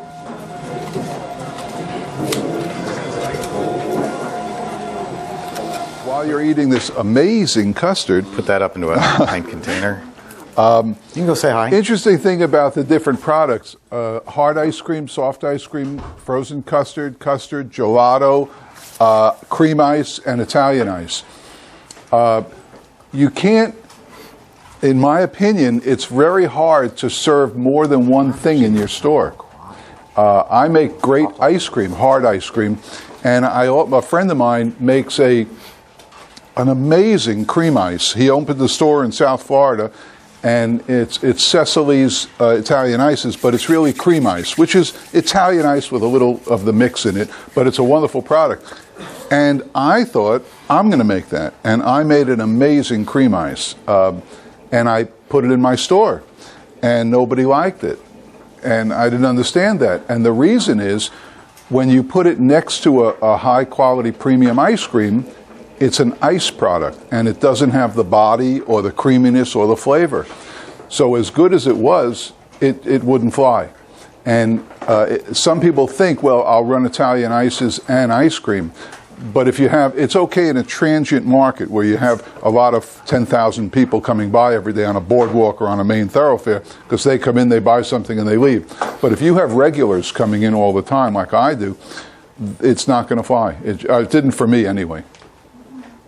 We're going to take a short break to have some coffee. There's a fresh pot. There's sodas over there. There's water in the kitchen, and the bathrooms are right over here. So we'll reconvene in about 10 minutes. Didn't that come out pretty That was good? excellent. Yeah. Wow. Amazed yourself. Yeah. I started off with the countertop. Well, we call it a countertop model, the CB350, and I worked. I was making the flavors in that book for a year and a half with that machine. Now, granted, I worked hard because I always want the flavors to be there. But the machine, I mean, it's an air-cooled machine. It's ridiculous how simple it is. And it allowed me to make one flavor or 10 flavors at a time. It's that easy. But I ran a very successful store, expanded 4 times on the CB350. And then when I upgraded to the 24 quart, I thought, well, maybe I should keep that as a backup. You know, you think about a backup. You don't need a backup. Maybe that goes against what you think. No, you but don't need a backup. with these machines, you don't need a backup. No. So it sat in the back room on a rolling cart, and it was getting dusty. So I thought I'll sell it. But you don't need a backup with these machines. And just to give you one thing, I did have a problem with my machine. About 8 months ago, I had a problem. In the back, there's a little tray in the back. I'm just saying, there's a little tray in the back if you open the door, and that's where any residual product will drip. If you don't lubricate the O-rings properly. Correct. And he didn't lubricate the O-rings Well, no, properly. I did lubricate them, but my O-rings had lost their integrity, I think. Right? You mean they became Democrats? Anyway, so I called Steve up, and believe it or not, this is an amazing company, and I don't just say, he answers the phone and 24/7, and he talked me through it and fixed the problem over the phone. And then I was back in business, ready to go. I mean, what confidence. That's why I don't need a backup. Because it's right here. I mean, he just walks you through it. It's perfect. I was, Paula and I over 4th of July were over on the other side of the state, a town called Jupiter. It's just north of Palm Beach. And we were out on our small boat, just kind of drifting on the intercoastal waterway, and in fact, right across from Tiger Woods' house, and just floating there. And it's 4th of July, and the phone rings because I give all my customers my home telephone number, and it's a gentleman from Bolivia, and he didn't have a problem with his machine. He wanted to know how to make chocolate Italian ice. And so it didn't take me but 5 or 10 minutes talking to him in Bolivia how to make chocolate ice. And friends of mine in the business, my competitors, say, "What, are you kidding? It's your day off. Why are you doing this?" I said, because I take great pride in the fact that now in Bolivia you can get chocolate Italian ice, and it's because of me. And that's a strictly New York product. And that's the kind of thing we do. We do it because we like it. 99% of the time you will not get an answering machine here. You'll get a live person on the phone. And all of us can handle your problems or questions. And then when the factory's closed down for the day, the calls can switch over to my house, and I take calls up until 9 o'clock at night. Thanks to Ken, he has figured out a way to shut my phone down, except unless you're on my priority list like you are. Nothing comes through past 9 o'clock at night, because I used to get calls and it would be, Mr. 2 in the morning, Mr. Steve, so good to talk to you. I say, Mish, do you realize it's 2 in the morning here? Not where he is. Yes, it's a beautiful day here. Okay, Mish, what do you need? But all in all, it's a fun business. You know, I mean, you're here because you don't want to sell insurance, of course. Well, really, this is fun. Why do that? And you can make much more money doing this. And you know, that brings me into my next subject. I'm going to make a very easy to make gelato. I didn't clean that machine. I did. Whoa. I rinsed it out. My bugaboo with the Italian companies, and they don't do many videos, but if you see them at a trade show, they're all dressed in white, uniforms like they're all executive chefs, and they've got the toque on, the hat, and they've got a single, spectrograph or something, tells them how much sugar's in the product, and they're not smiling. They're not having any fun. Ice cream, frozen desserts are a lot of fun. We're not afraid of making mistakes. We eat our mistakes. And it's just an enjoyable business. Well, this really old company, Fabry, Mrs. Fabry started it in 1905, same time that Emery Thompson was incorporated. And she was making jams and jellies in Bologna, Italy, in her house. And she got famous not only for the quality of the jams and jellies, but that she put them up in these beautiful porcelain containers that had gold, royal blue scrolls on them. They were gorgeous, and she started selling this. And the business grew, and it grew and grew, and today they're the largest manufacturer of Italian flavors in the world, and they're absolutely unique. Well, they came out with a product that they call Simple Gelato System. It's actually spelled simple, but it's got to sound a little more so you can get more money for it. They call it Simple, and it's as simple as putting a can of this into the machine with 2 cans of the ice cream mix, and you're good to go. And so I have not made this flavor that we're going to make, the Mojito, but we're going to try it, and we're going to see how it works. How much water do you need? Where'd it go? I saw someone walking around with a Mojito can. Here it is. Oh, it was me. So this is a super concentrated flavor, and I don't have the white jacket, and I don't have the frown on my face or the special thing. We're just going to make a simple, fun product. Make sure the gate's closed. Do they know what a mojito is? I don't know what a mojito is. I thought it was a drink. It's actually a citrus drink, mainly key lime juice and lemon and sugar. And I think you could make this, we may, if there's time in the afternoon, make a watermelon version of this as an Italian ice. But I've not made this before, so like Jeff's product, I don't know how it's going to come out. Some of my disasters are really disastrous, aren't they? Where did you say you get this product from? It's Simple? It comes from Fabry, Fabri, and they have an American office in New York, in Brooklyn, called Fabry North America, and the head person over there to talk to is a man named John Yodice, Yodice. I've been in the business so long. It's not that I'm anything special. It's just I'm, getting to be older than dirt, like my counterpart, and been around so long that everybody I know in the business, we grew up as salesmen, and we worked our way up. Real hard, long years, and so now everybody I know is the chairman of the board of their company.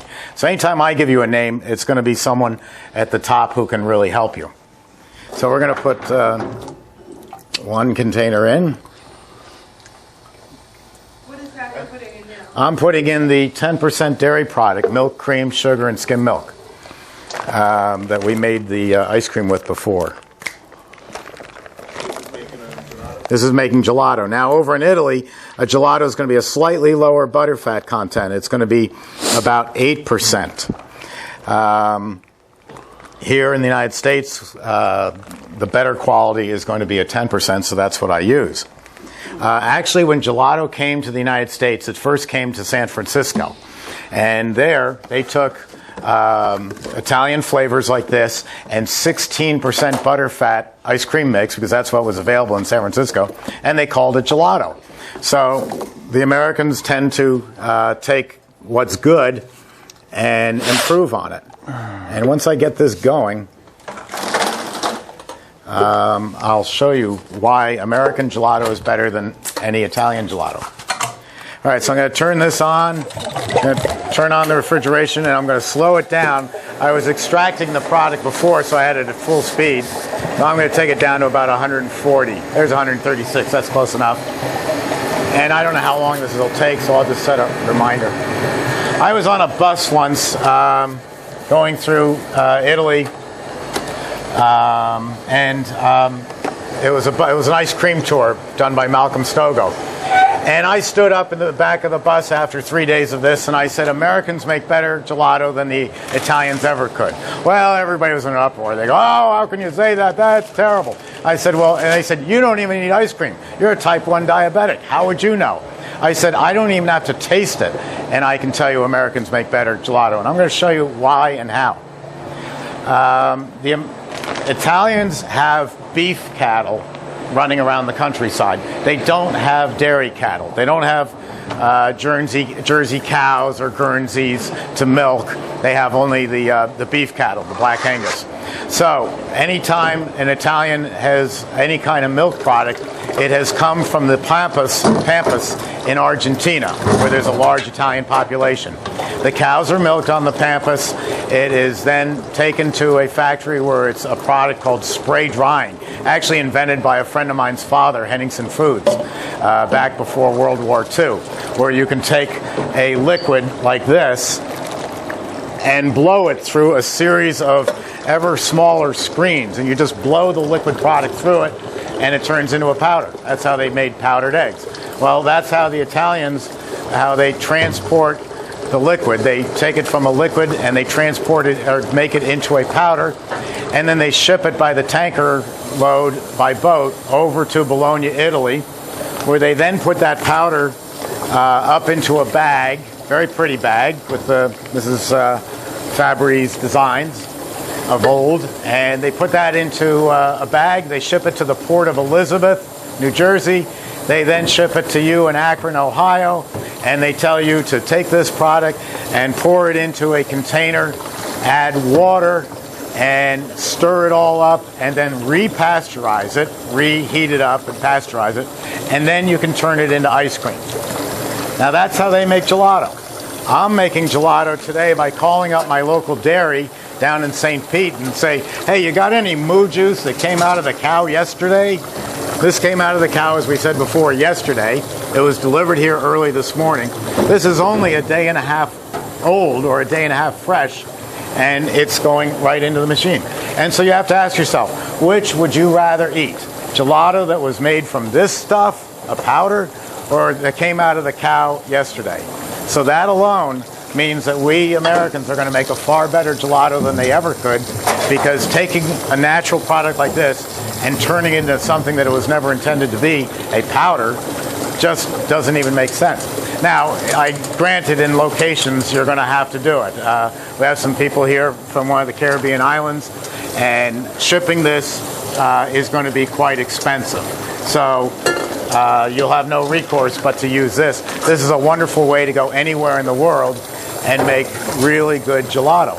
But if you're in the USA, there's no substitute for fresh product that's called something like this.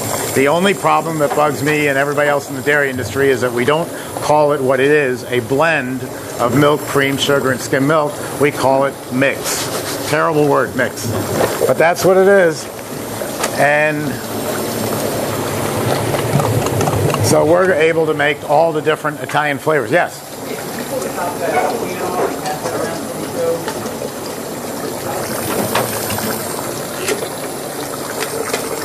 Okay, let me just wipe it down.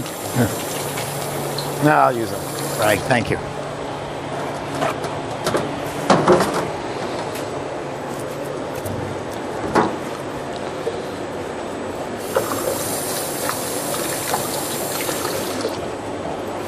Okay. I think we can pass that around. There you go.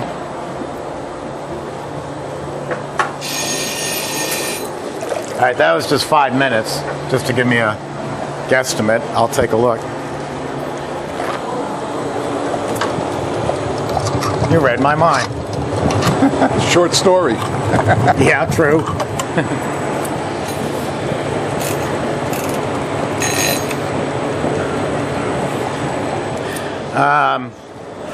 In my house is about every gadget known to man.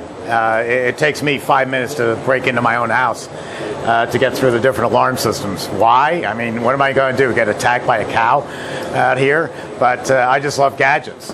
But I don't put gadgets on my machines. I keep the machine absolutely simple because gadgets are what break.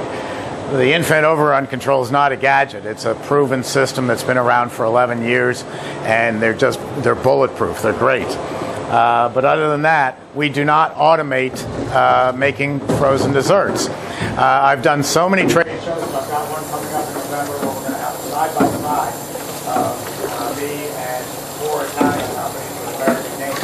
Electric Consulting, Taylor, these are Italian based machines, American made, and then Caprigiani. And we're all going to run the machine. And the funny thing is, Caprigiani or Taylor are going to go over and they're going to push a button, and they're going to say, okay, it's automatic. It's going to make them gelato. The only thing is, unless they're making just straight vanilla ice cream, if they're adding something like a Mojito, which has got more sugar in it, if you watch them at a live demonstration, the guy's going to come over like this, and he's going to push the button again because the product's not ready. It's like baking, but without the degree of difficulty of baking. When Paula bakes a cake, I've seen her. She sets the timer for 23 minutes, and then she goes to the oven and she takes a fork and she sticks it in it to see if it's ready.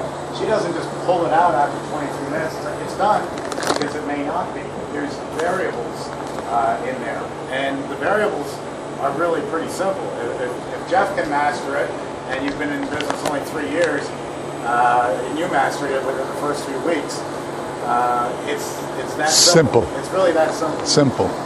Most people you talk to in the business are not honest and forthright like Jeff is. They're afraid of the competition. They're going to say, you could never do this. This was passed down by my great-great-grandfather from Genoa, Italy. You know, can't do it. But it really is as simple as you see it here. And that's why I produce all those videos. We have 50 YouTube videos. Walking out. Nobody heard you for the last half hour. No, really? Okay. Ken's Junior, so when it gets close to lunch, he leaves. This New York thing. This book. Yeah. Hey Jeff, this book you cash only. Cash or check? All right.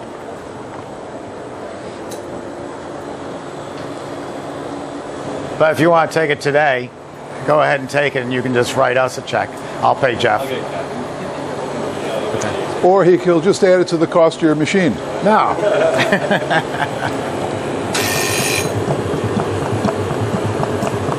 That's looking good. We need more bowls. More bowls over More there? bowls, yes. This is Yeah, great. we voted you guys our favorite crowd because we love answering questions. Yes. Oh, I can't hear this. Do I do goat's milk? Yes. What is goat's milk? Goat's milk. Yes, we have a lot of places doing goat's milk. I first ran into it on the island of St. Martin, and the only difficulty I have with it, it's a higher goat's milk has a higher fat content than cow milk, so it makes a delicious product. The only problem is it's not white; it's a yellowish color. So the vanilla is going to look a little off if you're not used to it, but all the other flavors, it won't make any difference at all. But with the higher fat content of the goat's milk, it works very well. We even have someone making bison milk ice cream. And my question to her was, why? How do you milk a bison? And she gave the answer that was obvious very carefully. I'm serious, bison ice cream. Huh? I don't think they're in Buffalo, New York. No. and with Italian ices, I'll be right with you. With Italian ices, you can use other products besides sugar. I use agave sometimes when I have to have chocolate Italian ice, and I'm not supposed to eat it. I use agave nectar. This is a poor use. It's normally used to make tequila, which is a better application. But this stuff, there's something called the glycemic scale. And it's 1 to 100, with 100 being the best that I could eat, and 100 being 1 is the best I could eat, 100 is the worst. Sugar is at 96 on the glycemic scale, so that's terrible for me. This comes in at 21. So even though I shouldn't be eating any of this stuff, if I make a chocolate Italian ice using agave, it's a great product, and it works very well. You can. No, the agave is about 2.5 times stronger than sugar, so you use a lot less of it. See how it just got quieter? Yeah. That means it's almost ready. Okay. This is organic brown rice syrup. That Sure works is. well too. Other people say, what about sugar-free Italian ice? And I say, why bother? You know, what's the purpose? It's ready. It's supposed to be a frozen dessert. I'm going to give it a little bit longer time. Going to get it a little stiffer. How is it? Good. It's strong? I don't know. I've never had one. I've never had it. So either. it could be strong, could be weak. I don't know. All right. Yes. Lactose free? Lactose free. That's in that category there. Every night people come into my store. Say, do you have sugar free? Say, do you have lactose free? Do you have fructose free? Do you have what's that other one with the gluten free? Yes. And all I do is I say, yeah, turn around, and there's the door. It's, you know what? It's to me it's frozen dessert. So I don't have sugar free, because as soon as you introduce any of this stuff, you're introducing chemicals, right? Artificial something, and I don't do that. My philosophy, by the way, I didn't tell you before. I don't have any of these shelves in my store with stuff on it. I go supermarketing.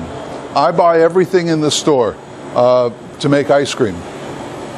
And the ethnic markets are my favorite, whether Asian, Latin American, whatever. They're great sources for stuff. And you walk up and down the aisles and you see what they got, and you can make ice cream out of it, whatever it is. And that's what I do. Yeah. And it's great. I go to Publix, which is our local supermarket here, and I walk up and down the sweet aisle for things that I never heard of, like guava. I didn't know what guava was, but I make a heck of a good guava ice cream. So that's what my book is. It's all, the cover even says it's go supermarketing rather than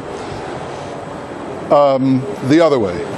Remember my first attempt at the avocado? Oh, yeah. Not very good. Second attempt, it was spectacular. Really? I used 6 avocados in here with the dairy product, and it was great. If you want to try it sometime, talk to Paula. It's hers. She won't share it, but you know she might since you're here today. But it works very well. It's good. Yeah. Okay. I just want to show them, since it's gelato, they're used to seeing it a little thicker.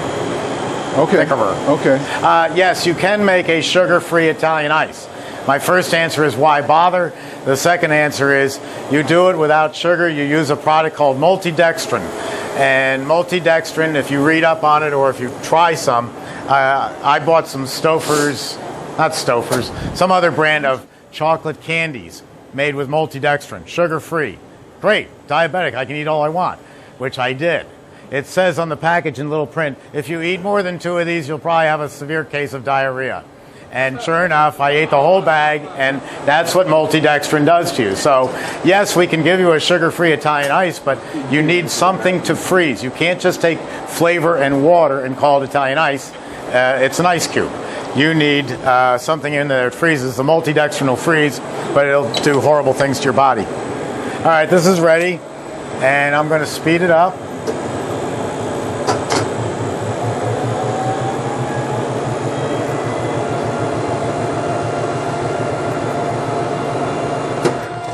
This is a high sugar content product, I can tell, but that is very stiff. Beautiful, If we smooth. put a thermometer on that, that's probably about 19 degrees. People always say, what temperature does your product come out at? And I say, well, it depends on what you're making. Usually vanilla can be 22 to 24 degrees. I've made products that were 16 degrees Fahrenheit, and they're still soupy because they've got so much sugar in them. I don't call this soupy. You'll see that this stands up nicely. Do you have a small container, maybe one of the ones from there? What do you need? Just a little one that I can, that's good. Let's finish that off. For the drippies? Yeah, for me. There's our product. Isn't that beautiful? Yes. Worst case scenario. I'm doing that, I'm making ice cream. I get a phone call, a friend I haven't heard from in 20 years. Yeah, you're fired. Conversation, You're fired. and my machine's been running for 20 minutes. The machine has more sense than you do. I speak the Queen's English. The machine is going to shut itself down because it's going to get thicker and thicker in there. The load on the motor is going to go higher, and it's going to say, hey, this guy's gone to talk to his friend. I'm going to shut myself off. You come back, the machine is shut off. What do? You open it up, you scoop out the product, and you put it back together and turn it on. You've not done any harm to the machine. Okay, by then you can't it won't come out like this. You have to open it up. Yeah, because otherwise Well, you're putting you've a got a strain on the product that's dasher. like concrete in there, and all your drive is from the back, and you're trying to make this system from the back drive and pull through it. It's not good for anything. Anybody Now, want come on some up ice and try cream? this. That's what you're here for. Yeah, man. Then you drink lots of coffee and you go to sleep next Sunday.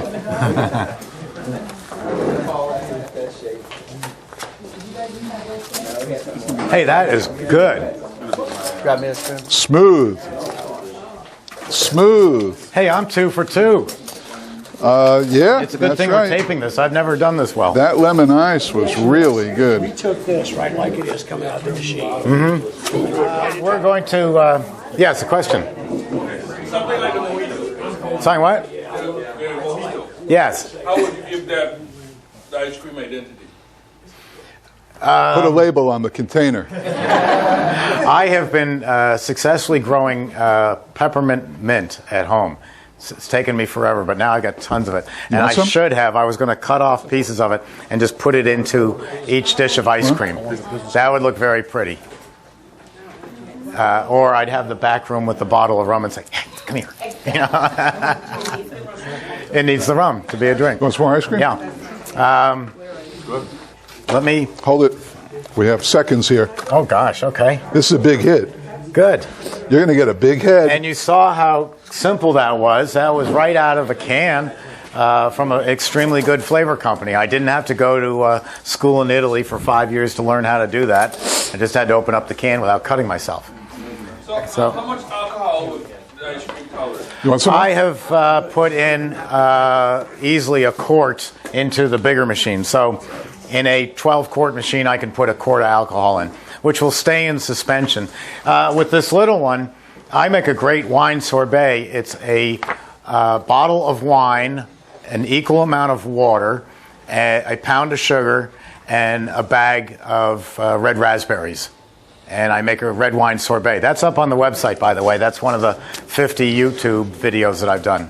Okay, you said it's stay in suspension. So when you make a product that has alcohol in it, Yeah. once you make it, the alcohol stays suspended throughout. It doesn't sink or do anything in the ice cream. That's correct. The alcohol stays in suspension. Well, Yeah. What about the water ice? You put alcohol in water ice. Yeah. Well, that's my sorbet. That's my red wine sorbet. Bottle of wine, bottle of water, pound of sugar, bag of raspberries. I know what. That's an Italian ice. Cherry water ice. What about that? It's the same thing. All you're substituting, though, is for the red raspberries, you're putting in cherries or what was the other one? Vodka. Vodka and cherry water ice. Yeah, it'll be fine. It'll stay like mixed up. Yes, not for days and days like the cherry ice. The cherry ice will stay for about 4 days. I would keep that one in a deeper freezer. See, the best preservative in the world is cold. And the colder you get something, the longer it'll preserve. We have a gentleman here who's a fisherman, and he can tell you that if he has a real cold deep freeze, he can put fillets into that freezer, and they're going to be good for several months. If he puts them in his refrigerator, they're only going to be good for 2 or 3 days. The colder you get something, the better it's going to keep, the longer it's going to keep.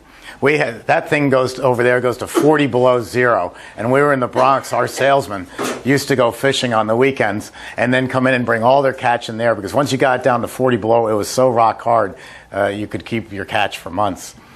So the same thing with Italian ices. You don't have to go to 40 below. Over here is a Sears chest freezer. Cost me $600, $550, and I've got it set going to 10 below zero. I'm scooping the Italian ice at 16 degrees above. At 10 below, let me show you. I've got some in here that I made about 4 months ago.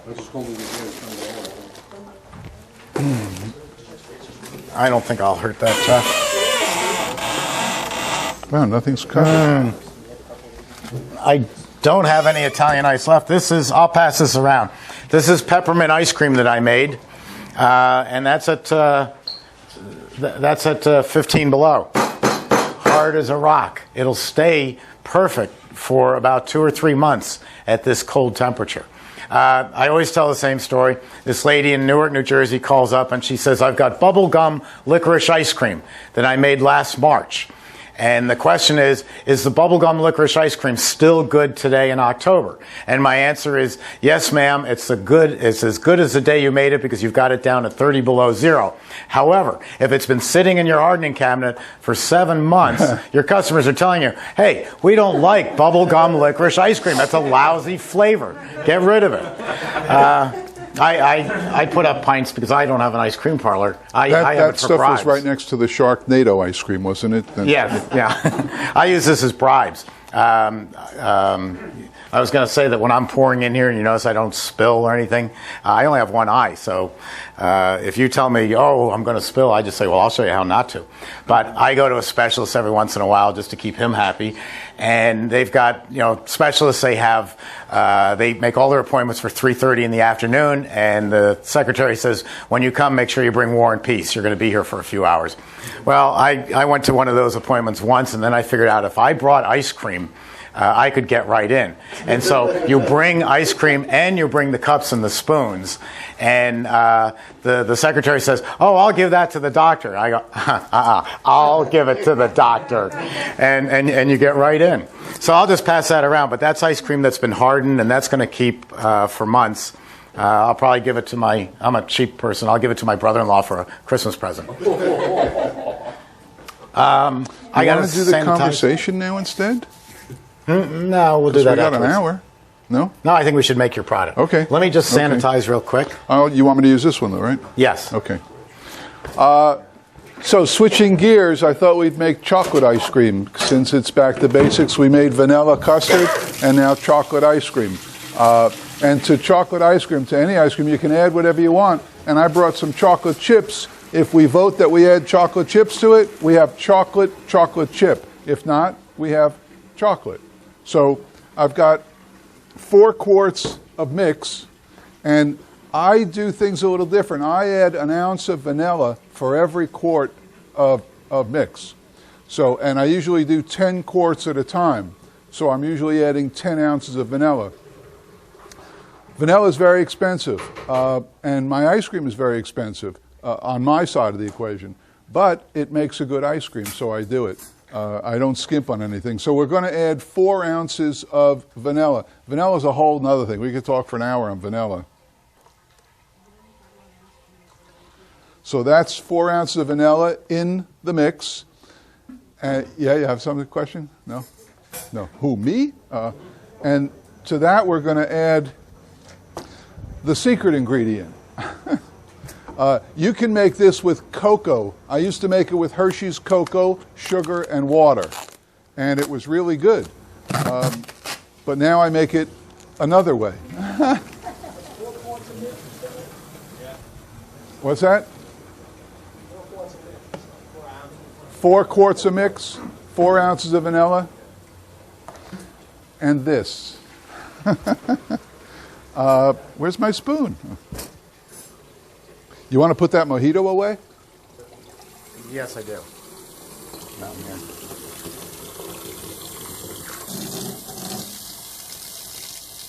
Now, Steve's machine is so good that I can add cocoa or sugar right to the machine and let the machine mix it up for me. Because I used to not do that. I used to blend everything together first, and it took a while, but the machine is just so cool that you can add everything right to the machine. So I'll start with adding, let's see, I have a recipe card here. We're going to add 30 ounces, which is 1 pound, 14 ounces. Close enough. Well, oh, what are you doing? Just rinsing. Oh, okay. You didn't put anything in here. Okay. No. So we're going to add 1 pound, 14 ounces of this mystery stuff, and then we'll add the mix and the vanilla, and that's it. And you'll have amazing chocolate ice cream. Should we add chocolate chips? Yes. Yes, okay. And you'll see the cool part is we're going to throw these chips right in. You'll hear them in the machine. Some of them are going to break up. Some of them are going to stay whole. And that's the beauty of the ice cream. It sort of blends pretty good. You can add cherries.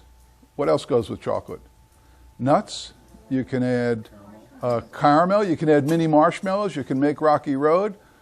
If you have a basic chocolate recipe, you can do anything, just like a basic vanilla recipe. We ready to roll? Here's this too. That was on top. So I'm going to add this mystery stuff. You know what it is. Okay, so we add this. Now, normally, to be really honest, I always add a little mix first so that whatever I'm adding doesn't go right and sit on the bottom. So I'll add a little of this.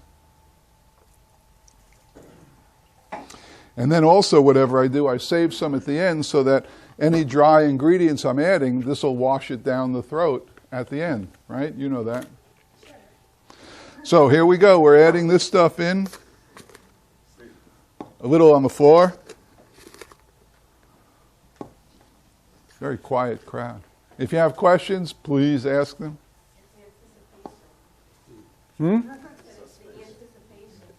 Oh, this is good. This is good ice cream. How do you make chocolate water ice? Oh, that's easy. Who asked that? That's the simplest thing in the world. Go ahead, hit it. Sugar, water, and Hershey's syrup. That's it. It makes it great. How many of you, just for kicks, how many of you are going to look into making ices? Good. And how many ice cream? And what else is there? How many, what else, what are you going to make? What's the other people? Custard? You're going to open a store just with custard? Basically ice. Ices? Yeah, I think you got to make that decision. You got to decide which way you're going, right? Ices or ice cream, right? I start people off with ices because it takes very little equipment, your food cost is so low, and as it generates money, then you can expand the business. As a salesman, everybody loves a reason to come back, to go back and see you. So, you know, if I had some new gadget to show you, I would love to have it to be able to go back and show you something else from Emery Thompson. Same thing with your Italian ice business. If you're wholesaling sorbet to restaurants, and then you can go back 6 months later and say, now we've introduced ice cream to our product line. I mean, it's an easy sell. They already love your ices. While I've got this in my hand, I'm just going to pass it around. Great way if you have a push cart for Italian ices, instead of buying dry ice or a refrigerated cart. This is made by a company called Carlisle, and it's filled with that liquid that they put into, you know, if you make a square of ice to put in a child's lunch, like a glycol solution. I froze that overnight. If I put a tub of ice cream or ices in here, it'll keep for about 6 hours without any refrigeration. So I'll just pass that around so you can see it. So that has solved a huge problem for people of how are you going to keep your Italian ices in your tub. Yes? How do you keep the same consistency as the fresh Italian ice you got? Because if the temperature is too high, will it change the texture and the consistency of the shake? Will it get too hard? Well, consistency is, I equate with smoothness. But otherwise, how it scoops is just strictly a matter of temperature. Like the ones that buy from the supermarkets, the Italian ice, it's a lot harder than what chips. came out of that machine. That's just the temperature that it's being stored at. It's being sold to you at 0 degrees so that you can get it home. If it was 16 degrees, it would melt. Try to keep it at 60 Chips. If Mini you're chips. serving it. Chips. Chips. The minis. Some ice cream are like the maxis. These are the minis. A lot of chips or, you know, medium chips? No, just Lot the of three. chips. Just that. Yeah. But if you have two, Ah, what the hell? one is for like $82 and the other one is for one.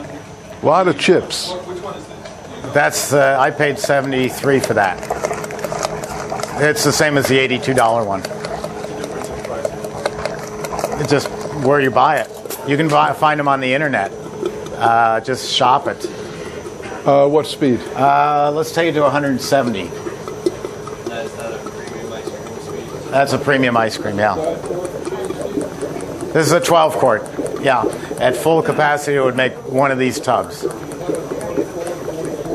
Yeah, they're out back when we do a tour. The 24 is going to look exactly like that, except the barrel is going to be deeper. Yeah, because it's twice as big. No. Yeah. All right, so chocolate chip. With, that's right, we haven't had anything dark. It's all been light. Yeah. Right? And that's it. So if you wanted to, you could add a whole tub of maraschino cherries with the juice and have chocolate cherry. You could add pistachio nuts and have chocolate nut. You could add anything. You could even add, what? About what? Pistachio. Go ahead. You make pistachio ice cream? No. Well, quick question. Excuse me 1 second. Thanks. Is it going to be that green color? Not too bad. It's a great solution. No. Well, it'll be a little green because the nut is green, but it won't be like mint chocolate chip green. I don't think. Thank you. When we see that green, that's an artificial color thing. Yeah. That's why the world went to mint chocolate chip ice cream that's white instead of green. Remember pistachio nuts used to be red? They used to make your hands all red? That was the stupidest thing in the history of the world. There was no reason. I mean, they took a nut and painted it red, and then you got dye all over your hands and all over your face. How silly is that? But now they don't. Now they're right, and you pay a lot more for the ones that are open enough not to break your nail, right? A little story about pistachio, which is right in the line with what Jeff thinks and does. Going all the way back to, what was it, the 80s, Ken, when we had the problem with Iran and they took our embassy hostage. That also stopped the world production of pistachio nuts. They all came out of Iran. They weren't available anywhere else. And good ice cream parlors, great ice cream parlors, put up signs saying, we cannot at this time get pistachios, so we do not have pistachio ice cream. A bad ice cream parlor put in peanuts and called it pistachio ice cream. So the moral of the story is you can't fool the public. When they see, I call Baskin-Robbins, who I sell machines to. I just delivered 2 machines to them a couple of months ago for different laboratories that they have around the world. And I call them the wonderful world of color. You go into a Baskin-Robbins and it's red, it's green, and it's blue, and people are smarter than that. If someone comes in and says, well, how come your pistachio isn't, bright green? The good ice cream parlor says, because that's a food dye, and I didn't think you wanted a food dye in your ice cream. And they go, oh, yeah, that makes sense. Okay, I'll have some of that. So sometimes you have to educate the public. I usually have some signs around here. Can you grab that sign up there for me? Is it reachable? Yeah. This is the way a good cup of coffee? Other people sell Italian ice, showing these bright, bright colors of Italian ice. I don't do that. I want to make my Italian ice as natural as I possibly can. It's not always possible, like bubble gum. But I have told people many times, if you're doing an Italian ice business and you want to promote the all-natural, rather than have a sign like this, have a few bowls of fruit around in the store. A mother comes in with the baby stroller, and you've got these bowls of fruit around, and you hand the baby an apple or a banana. The baby doesn't have any teeth; they can only gum it, and it's cost you a little bit of money to give the baby an apple. But the subliminal thought of, oh, this Italian ice is so fresh. Look at that; they have the fresh fruit all the way around, and we know it's wholesome because I gave my baby an apple. That is, to me, excellent marketing in this environment. Along that line, there's always a debate. It's kind of fading right now about going organic. In making your product. People say they want to make organic ice cream. That's fine with me. I mean, Paula has changed me so much so that I now have organic lettuce on my Big Mac. So I'm making huge strides, but I'm not there yet. But a friend of mine really put it down very good. He's got a company called Panza and Sons in Edison, New Jersey, where you can buy just about everything for ice cream. And Vito Panza and I were discussing this, and I said, oh, we got to go organic. And he said, it's not practical, and here's why. If a head of lettuce costs 99 cents in the supermarket, and the organic head of lettuce is $1.29, you'll probably buy the organic lettuce. But if the head of lettuce is 99 cents and the organic is $2.49, you're not going to spend the money. People will say they want it, but they won't. And I said, fine, what's your alternative? He said, try to be as all natural and fresh in your products as you can, because people will notice that. Get away from red dye 40, yellow 17, and these other dyes that people have gotten smarter and know what they are. So it's pretty simple. Maybe your dipping cabinet won't look quite as pretty if you have the visual display cabinet, or maybe you'll do what I like to do, and that is have a different dipping cabinet, the old-fashioned kind, where you can't see into the ice cream. You flop the lid over. I don't have it right here to show you. It's in the kitchen, where you flop the lid over and you serve the ice cream. Yeah, I like that in the back. I think they're great for ice cream. And then your selling of the ice cream is your signs, because too many people. I belong to a blog. Let me show it to you. You want to write this down? icecreamfolks@yahoogroups.com. And we always have this discussion, visual display cabinets versus dipping cabinets that aren't visual. And the problem people do have with visual is you'll get people who stand up there and just stare at everything and they can't make a decision. I remember going into, we had Carvel up in New York, and Tom Carvel was a friend of mine. I was about the only person on earth that he liked. And Tom would have in his stores 500 signs up. We have moon pies, bomb pops, Eskimo pies, Fudgy the Whale, all these different things. And you'd look around at all these signs and you'd go, I'll take a vanilla cone. Because you were so overwhelmed by all the signage, you couldn't make a decision. So I like to keep it very simple for people. And sometimes that means just having a nice signboard. What do you do in your store? What's your signage? Not that. What's yours? Well, I don't have a dipping case. They walk in, you tell them what they can have. No, there's a huge wall of flavors, 35 flavors, all colorfully. Just walk away. It's all right. I'm sorry. I just remembered. I've got that. There you go. I have 5 of these up there on the wall. This is an old one. The new ones are really nicer. But I have 5 of these boards all up on the ceiling, away from the counter where they order ice cream, so they don't block the counter. And they turn and they read these for 5, 10, 15 minutes sometimes, and we're never out of a flavor. But when I want to change a flavor, I simply put a new one across. The new system is much nicer. It looks good, right? Yeah. But I have 5 of these, so they have 30 flavors, 32 flavors, and then I have specials every night. Tonight's specials are apple pie, melon ball, and key lime. Thank you. And key lime. So that's what I do, because I don't have a dipping case. And we'll talk about that after lunch. Steve and I are going to sit down, put on the gloves, and talk about our differences in philosophy. Now, nothing against him. Oh, you're giving it away. He makes a great machine. I make a great ice cream. He runs a great business. I run a great business. So there's a common ground. We just approach it differently. What was the question? I don't think there was one. I was just talking. How can you tell when it's ready?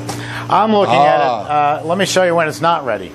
I'm looking at it so that when I open and close the gate, it's going to cut off like a knife went through it, like I just sliced off a piece, unless it's a high sugar content product. So I look at this and see how that's oozing down. That's not ready. And the reason I'm watching it so carefully is we're not doing the full capacity of the machine. And you have to do full capacity on the little machines. These you can do a half batch or even a little less, but it won't take half the time. So you have to watch it like a hawk.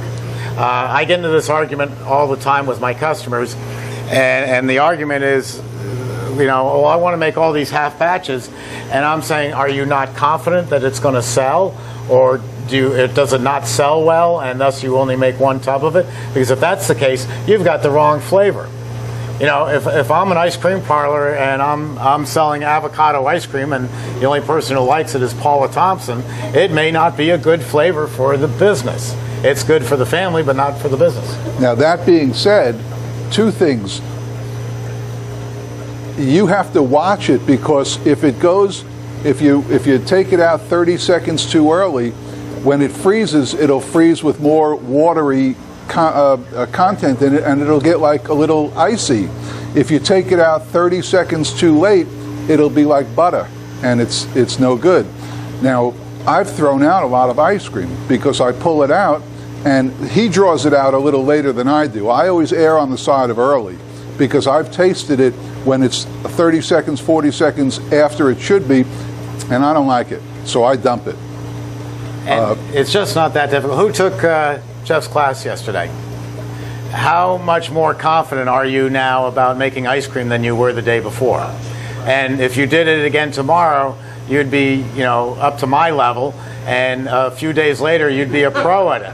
It's just not that difficult. This is not at all rocket science. And the other thing, even if you draw it on time, when you're making a new flavor, and I do this a lot, I throw 7 gallons down the drain because what I think tastes good when I'm making it doesn't sit well till the next day. The next day it just doesn't have enough sugar, it doesn't have enough flavor, whatever it is, and I dump it. Usually I give it to the staff and they take it home. But unless it's perfect, I don't want to sell it, and I dump it. And also when you draw it out, it's got to be right on the money. So when it comes out, obviously when you're trying the custard came out a little bit softer than normal ice cream. Speak up a little bit. The custard was a lot softer than you would think like a traditional ice cream would be because you Right, put it in your right, freezer and right, it's a lot colder. right. So when you're talking about 30 seconds too early and 30 seconds too late, how do you know the consistency when it comes out of there is going to be the same as when it freezes in your freezer and you're about to scoop it? Because you said it's too buttery, 30 seconds too late. Right. And so if you put that in a 3-gallon container, you put a lid on it, put it in your Freezer, right. And then the next day or 2 days later, I'm going to put that back out into my display area. Right. And I'm going to start scooping. How do you know that the consistency of that flavor is where you want it to be? Taste it. No good, dump it. Now, I disagree with Jeff. Where's my baseball bat? I disagree with him. I don't see the ranges nearly that tight. What I see is a way to, if you want to hurt ice cream, is to pull it out of here and put it on the counter and then go talk to someone on the phone and come back 10 minutes later and then put it in the freezer. That's going to do more harm wasting time getting it from here to wherever you're going to put it than it is leaving it in the machine too long.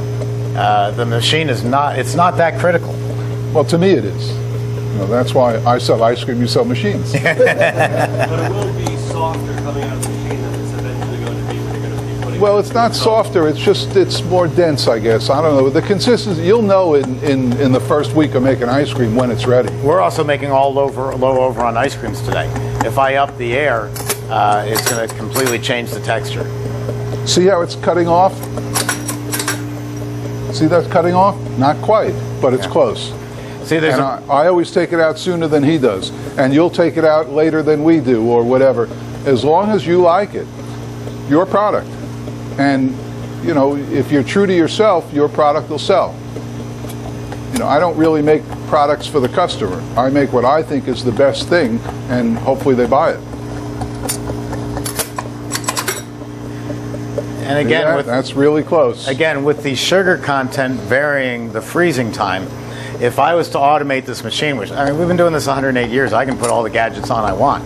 If I automate this machine, you're not going to get a better ice cream because you can't automate it. I've done in the past Capigiani has something they call it's now called the Hardotronic. It used to be called the Hardomatic. And the Hardomatic was an amp meter, and it measured the load on the drive motor. As the load goes up, your product must be stiffer. Sounds good on paper. I did it for a few franchises, but it's not reliable because the load difference between an ice cream right now and an ice cream in 2 minutes is negligible. It's not a science, but there is a little bit of practicality to looking at. If you make this product 3 times, you'll have it down perfect. That's all there is to it. It's like anything. nobody woke up today and said, "Hey, I'm an executive chef." I'm not. I'm still burning dinner every night. Yes. How often do you have to add free on this machine? Never. No, if you have to add Freon to the machine, we did something wrong. Freon is inert, meaning it never wears out, and as long as we built it properly, it'll never need Freon for the next 45, 50 years. We do something even Rolls-Royce doesn't do. We feel that we build better equipment than Rolls-Royce. When they finish a Rolls-Royce, they take it around a test track and sell it to you. We run every single machine in this building for 3.5 hours making Italian ice, because Italian ice is harder on the machine than ice cream. Every single machine runs for 3.5 hours before it leaves here, so we know they're perfect. It really makes my job easier, because when you call up and think the end of the world is coming, I know that it's just because you had a voltage drop and all you had to do is push a reset. And what is the maintenance on a machine? It's zero. That's right. The maintenance is zero. Zero. Yeah. It's amazing. 2 $7 O-rings about every 3 years, if you remember to do it. Yeah. Some of the people here bought machines already, and I was wondering if I should keep my mouth shut or not. No, I was wondering what comes with a machine and what's optional. There is nothing optional. So they get the wheels come with it? The wheels come with it. The shelf here comes with it? Yeah.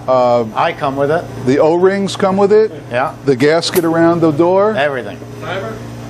No timer. No timer. You go out and get here. $6. Because when this breaks, I'm just going to throw it out and go buy another one. Yeah. Because they had that question yesterday at the store. Yeah. You know, I have the shelf on mine, and they said, does it come with it? I said, gee, I don't know. So they said, make sure I get one. Yeah. No, everything comes with it, along with our incredible assistance. No, you have to buy your own pans. Because I don't know what you're going to put the ice cream in. You know what the best stand is? Well, I don't know if you want to sell stands in it. You know the rolling carts? The plastic rolling carts. That's the best stand, because then you can move your machine to the sink or, you know, over to the freezer, whatever you want. Plastic rolling, if you put this 300 pounds on a plastic rolling cart, the thing's going to be going like this all day. How's it going to go? Yeah, I only do it once. Because now it's on tape forever. Me and I Love Lucy are out there in the Ethernet for the next 100 million Yeah, but years. he can edit that. You have an in with the guy. Now, we designed this as a tripod, as a pyramid design, so that it's incredibly stable. But it is nice. You can roll it around where you want. Or you just... The actual reason I built this, you know, sometimes inventions are not always what they seem. This looks all very nice, because you can roll in a corner and you can clean under it. The actual reason I built this stand is because the NBA is never going to hire me as a basketball star. I'm not quite tall enough, missing by a little. So when you put that machine on a standard height table over here, I'm pouring the mix in like this because I'm 5'8" on a great day. And that gets really tiring after a while. But at this height, it's very manageable. There it is. So that's why I invented the stand. You know, not to sell stands, but because I need to make life easier for me. Are you satisfied? Well, let me ask you, are you? You would wait a little I more, would wouldn't wait. you? Yeah. I would wait. How long? 2 minutes? 2 minutes? 2 minutes. Oh, no. No. I'll go 40 seconds. All right. So you're not used to running the low overrun. That's right. That's right. We're going to talk about We're going to talk about overrun after lunch. So I'll hold off on that. And also, you can tell when it's ready. When you first put it in and you watch it mixing, it's glossy. And then when it's almost ready, it's satiny looking. The sheen is off of it. It still has a reflection, but it's a little duller. You'll know in 2 minutes, you know. 2 times you'll waste ice cream, you'll say, I'm not wasting ice cream anymore. 70 years ago, the machines used a motorcycle chain as the drive. They were incredibly noisy. Talk about having to change things. 30 years ago, I talked to people, and I'm trying to determine, do they have that design or the old chain drive?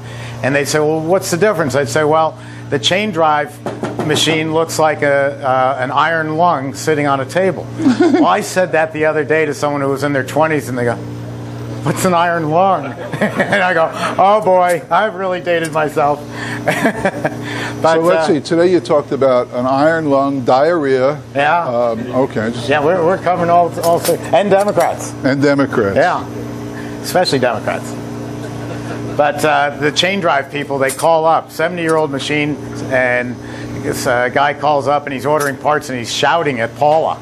and she was taking affront to this, even though she's from New York. We don't take affront to anything. And she didn't understand why the guy was shouting. I said, he's deaf, Paula, because he's been running this motorcycle machine for 40 years. He can't hear a thing. Okay, we're ready for chocolate ice cream. Chocolate chip. Okay. Turn off the refrigeration, open the gate, and kick the speed up. That's all. And stand to the side so people can see you. There you go. Now kick the speed up. You're gonna need more containers. This is a bigger machine. We're going to need a bigger boat.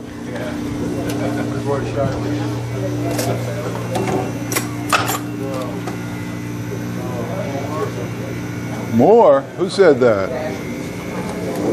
That's what you're here for. Eat the ice cream.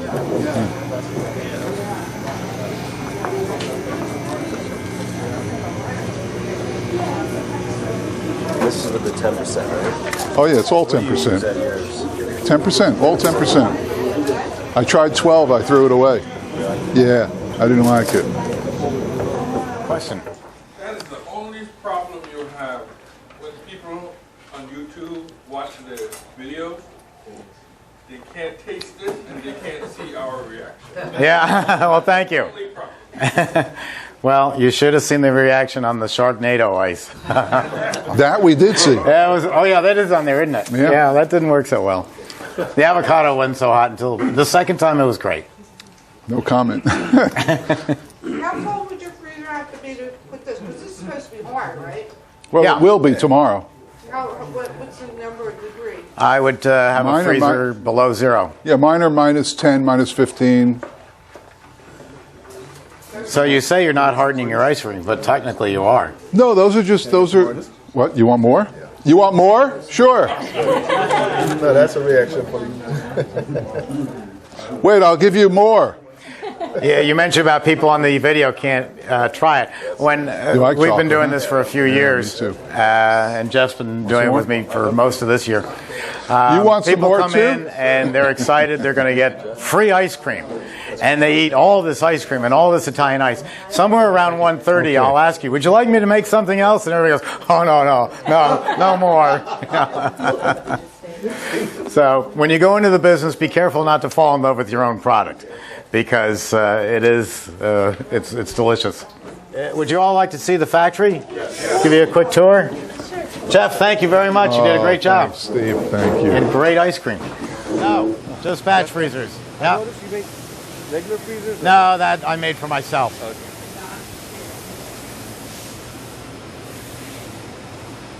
We have any more coming? We'll just wait for the rest of the people to get here.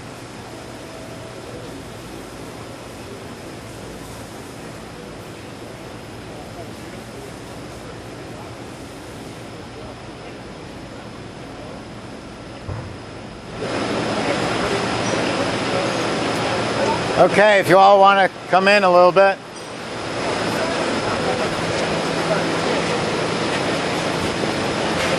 We have 3 locations. We have this one, we have another building across the street where we do the sheet metal, and then a foundry out in Wisconsin. This is where we do the final assembly of the machines, and we hand make every machine. Over in this area, we're making the CB350s and the countertops. This has become one of our more popular machines, so we're constantly building it. And since it's only built one way or 2 ways, either 50 hertz or 60 hertz, we're able to build an inventory of them. The larger machines, this is where we're final assembling them. Like I said, it takes about 4 days to assemble a machine, but it takes about 7 months to get it ready to get to this point.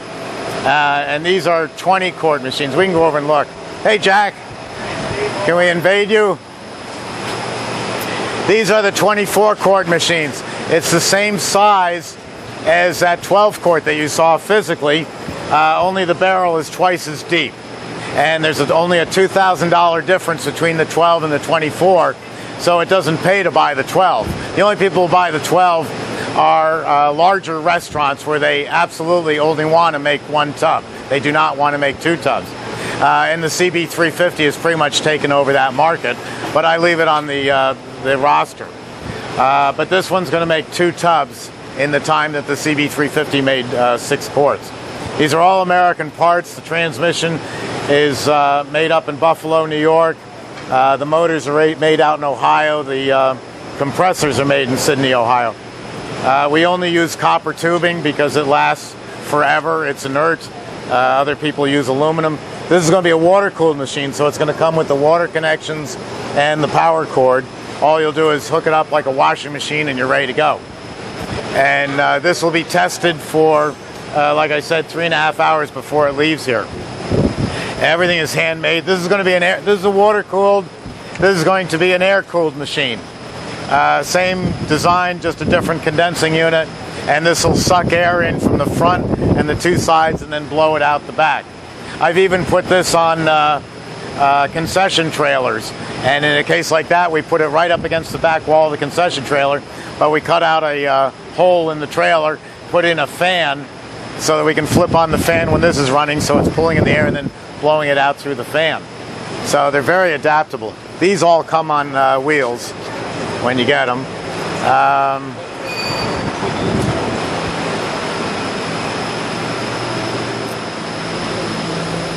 These are all ready to ship to all different places around the world. They're going out in the next couple of days. This is the world's largest production batch freezer. Our machines are not made out of wood. We're using this, we have a trade show next month. And so I'm sending just the skeleton of the machine, and then I'll put a CB200 inside it and all my extra supplies. So when I get to the trade show, I roll it in, it goes United Van Lines, and I just roll it into the booth and take the panels off, and there's my whole booth, my whole show right inside the machine. And then when I leave, I just pack it up and they come and roll it away. But that makes 11 gallons in 8 minutes. That's more for someone who's in a very big in the wholesale business or running 3, 4, 5 stores. Again, they start off with a 24 quart because it's ideal. You can run 3 stores off a 24 quart. And then you get to a volume where you say, well, we'll do vanilla, chocolate, strawberry, solid flavors in the 40 because we need 100 gallons, and we'll use the 24 for making the more exotic flavors like we did today. So nobody ever gives up in Emery Thompson. I take about 40 phone calls a day between 6 in the morning and 10 at night, and easily 6 to 8 of those calls are asking for a used machine. That comes out, I figured out once, to 20, I work 6 days a week. That comes out to 2,800 used requests a year. And if you're lucky, there's 3 machines on the market. Usually when an Emery Thompson comes on the market that's any good, it's gone in 6 hours. In fact, 2 of the countertops have come on, and they sold for more than what the guy paid for it 4 years ago. So they have incredible resale value. Just show you this. This is a door to the 24 quart machine. That's all cast stainless steel. When that came into us, I don't see one here, but when this came in, it was a very rough casting, and there's about 23 hours of machining that goes into this. And once it's finished, it looks like that, and it'll stay like that forever. Just feel the weight of that. That's awesome. That's just the front door. That's great. I got. When we make a cylinder, what other people do, this is the freezing cylinder. This is the machine we ran today, the 12 quart. What most people do is they take a piece of thin stainless steel and they stamp it, just like you're making a spaghetti pot. The problem with that is, in order to stamp a pot, it has to be very, very thin. Otherwise it won't stamp. So your barrel ends up being very, very thin. What we do is we take plate stainless steel, like armor plating, and we take the flat sheet and we roll it, and then we heliarc weld it, and a weld is stronger than the metal it's joining. So we weld the cylinder, we weld on the back plate, and that becomes the freezing cylinder for the machine. That door that I had is so heavy that we have to put a solid brass ring on this just to hold the door, just to hold the hinge. And then we'll wrap that in about 65 feet of copper tubing, double wrap, which is seamless, which means it can never leak, and that barrel will be forever. In 108 years, I don't know of any family member of mine that's ever replaced a barrel.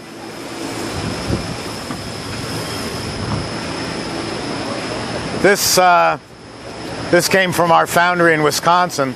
That's a slug of stainless steel, and we're going to turn that into the back jacket bushing.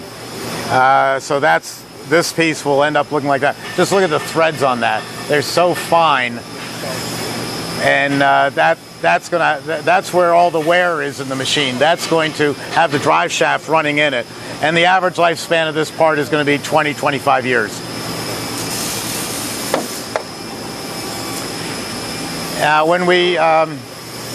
When we ship overseas, we build a crate. We build a wood crate so it can get jostled around.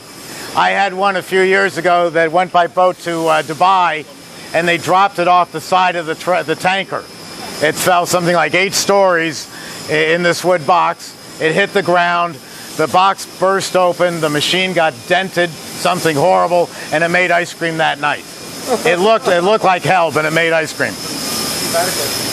Yeah. How do you provide support for international customers? How do we provide support? We have on the machine, first off, a nameplate, what's called a QR code. Right. And if you use your phone and scan that code on the machine, it's going to take you to our help desk, which has several dozen videos of the most common problems that we see you doing wrong.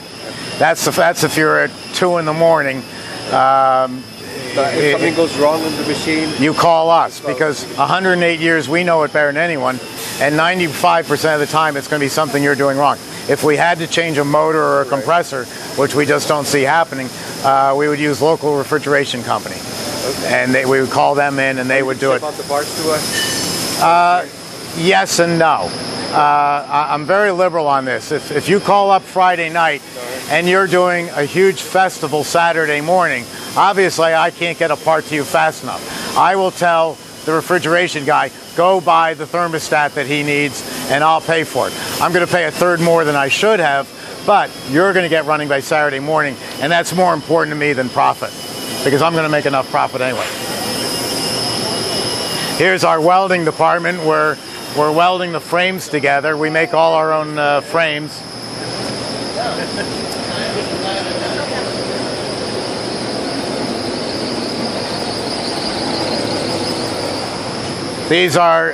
That's a 10-gallon cylinder. That's the 44 BLT. And that's the freezing chamber for the biggest machine. So that's quite a, that's the largest production machine in the world. Nobody makes a bigger one. Over here, we're doing all the final polishing.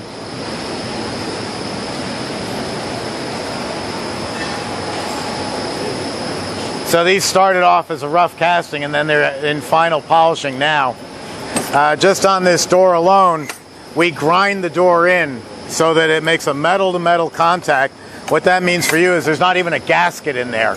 It is so finely machined that we don't have to put a rubber gasket. And that's your discharge gate. So these are all getting ready to go on machines.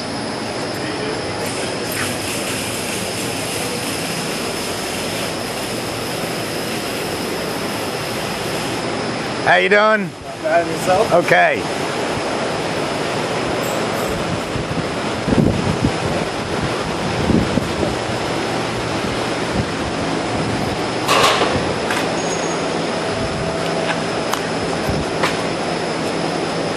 And that's it. Any questions I can answer for anyone? So you didn't talk about, I saw it on the board, you didn't say anything about financing. Yeah, we have a company called Sterling Capital Leasing that we use. And you can just call up and I'll give you their information. They're very good. It works very well. What if you took an air-cooled machine, you had it backed up to the wall, and you did sort of like you would with the dryer, you know, where you duct it out? Yeah. You just had that ducted right through the wall, through a grill that blew it all that out. I've done it on concession trailers. Well, it works fine. Well, it does even better if you put in a small fan. A small fan in the wall. Oh, between so it's sucking the air. Yeah. Through from the inside of the store. Yeah. Or inside of the shop, through the machine, and then out the wall. Yeah. So you just take a fan and put it in the in the duct, basically, that's pushing it out the wall. That's right. It works great because we've had a lot of concession trailers do that. They can't use water cooled, and they can't stand the heat in the store. So no, it works fine. One guy even made some additional sheet metal around the sides where it connected to the wall just to direct it even tighter. Just like a dryer vent, you know. Yeah. You've got the ducted, whether it's square, round, or whatever the back machine looks like, that basically butts up to that with a seal even, so you're not, that air's not staying at all inside the room. It's going right out. And we can give you the dimensions of height off the ground and size and all that, so that you can, have it pre-cut and the fan put in. But no, it works fine. Because County, we can't do the water cooled. No, you can't. Upstairs in a smaller room, it's not going to work air cooled either unless we do that. No, that's fine. So it's can be done. If worse came to worse, we could do you a remote unit. I like this other idea because it's going to be up against the wall anyway. So why not? And with new construction, put the hole in the wall now. Yeah. No, I think it's good. Yeah. It's just a matter of framing it out differently. Thank you very much. We enjoyed it. Oh, you're welcome. Thank you. Can we take a picture, please? Excuse me? Can we take a picture? Oh, of course. Yeah. Okay.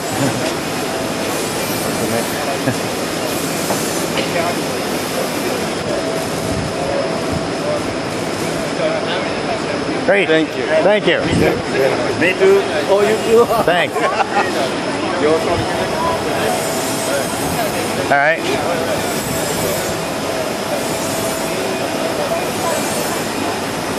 Thank you. Good. Thank you. Hi friends. Over the past year I've received many calls and emails from people interested in opening an ice cream store, or those who have just opened one and aren't doing as well as they expected. So during the past year I've traveled to many places throughout the country helping people open their store or planning to open their store. Two things were wrong with that. First of all, it cost them a lot of money to fly me out there, rent a car, rent a hotel, put me up for a couple of days or whatever, and the cost was prohibitive. The second thing that was really apparent was that they weren't getting any real world experience. That's when I began Mystic Ice Cream Boot Camp. This is a 14-hour course in a working ice cream store, my working ice cream store. We'll keep the store closed for the entire day and open it at night. This way we'll have a classroom type atmosphere. The course will be from 9 a.m. to 6 p.m. with 4 participants maximum. Those 4 people will go through everything here, and then at 6 o'clock, from 6 to 10, they'll actually participate behind the counter of Mystic Ice Cream, serving people, greeting people, dipping the ice cream, and handling the inventory and the cash register. In short, they'll do everything that has to be done to an ice cream store. At 10 o'clock, we clean up. We'll have the sanitary conditions in an ice cream store are paramount. There's a lot of dairy, a lot of sugar, so we'll have to do that. What they'll learn in that day, in that full day, is the complete startup costs of opening your ice cream store. Not any ice cream store, but the one you're planning on opening up. We'll talk about finding and, more importantly, scouting a location. We'll go over your legal options, whether you want to become an S-corp, a partnership, an ownership, limited liability, all those options that you will have. We'll talk about how much lead time you have before your store opens, and again, more importantly, what to do with that lead time. We'll go over the regulations, licenses, and permits that you'll need. Now the equipment. We'll talk about what equipment you absolutely need, and just as important, the equipment that you absolutely don't need when you start up a business. We'll go through your initial supplies and a list of suppliers. Then we'll talk about money, making it, counting it, and keeping it. In short, you'll have a complete store organization. We'll go through your inventory, the advertising and marketing and promotion exposure that you will need, and of course the ones you don't need to spend money on. We'll also talk about employees, hiring them, keeping them, what salary to pay them, and also how to get rid of them. We'll go through the daily money handling, which means you'll actually work the cash register, you'll know how to change the tapes, you'll know how to do the accounting at the end of the night. and you'll know how to make your deposits. Then the big topic, sales tax. We'll go through that as well. The store will be closed to the public for the full day and only open at night.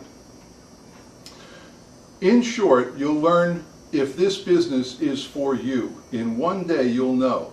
You'll understand how to plan it, how to open it, and how to run it. You'll also understand how to make more money than you ever thought you could in this business because it is extremely profitable. You can tie it in with a trip to Steve's seminar if you'd like, and we can do this one day prior I'll run the class and one day after I'll run the class. So the boot camp can be either on a Tuesday or a Thursday, or contact me for dates. I've arranged with local hotels here for discount rates. You'll receive the boot camp workbook, which will be personalized for your operation. You'll also get a copy of the Mystic Recipe Book with more than 20 great recipes that'll easily carry you through your first year of business. You'll get an organizational CD. We'll have lunch, snacks, and dinner. The cost is $500 per person or $750 for a husband and wife. For more information or to book your date, just contact me at xhippie@aol.com. XHIPPEE@aol.com. Thank you.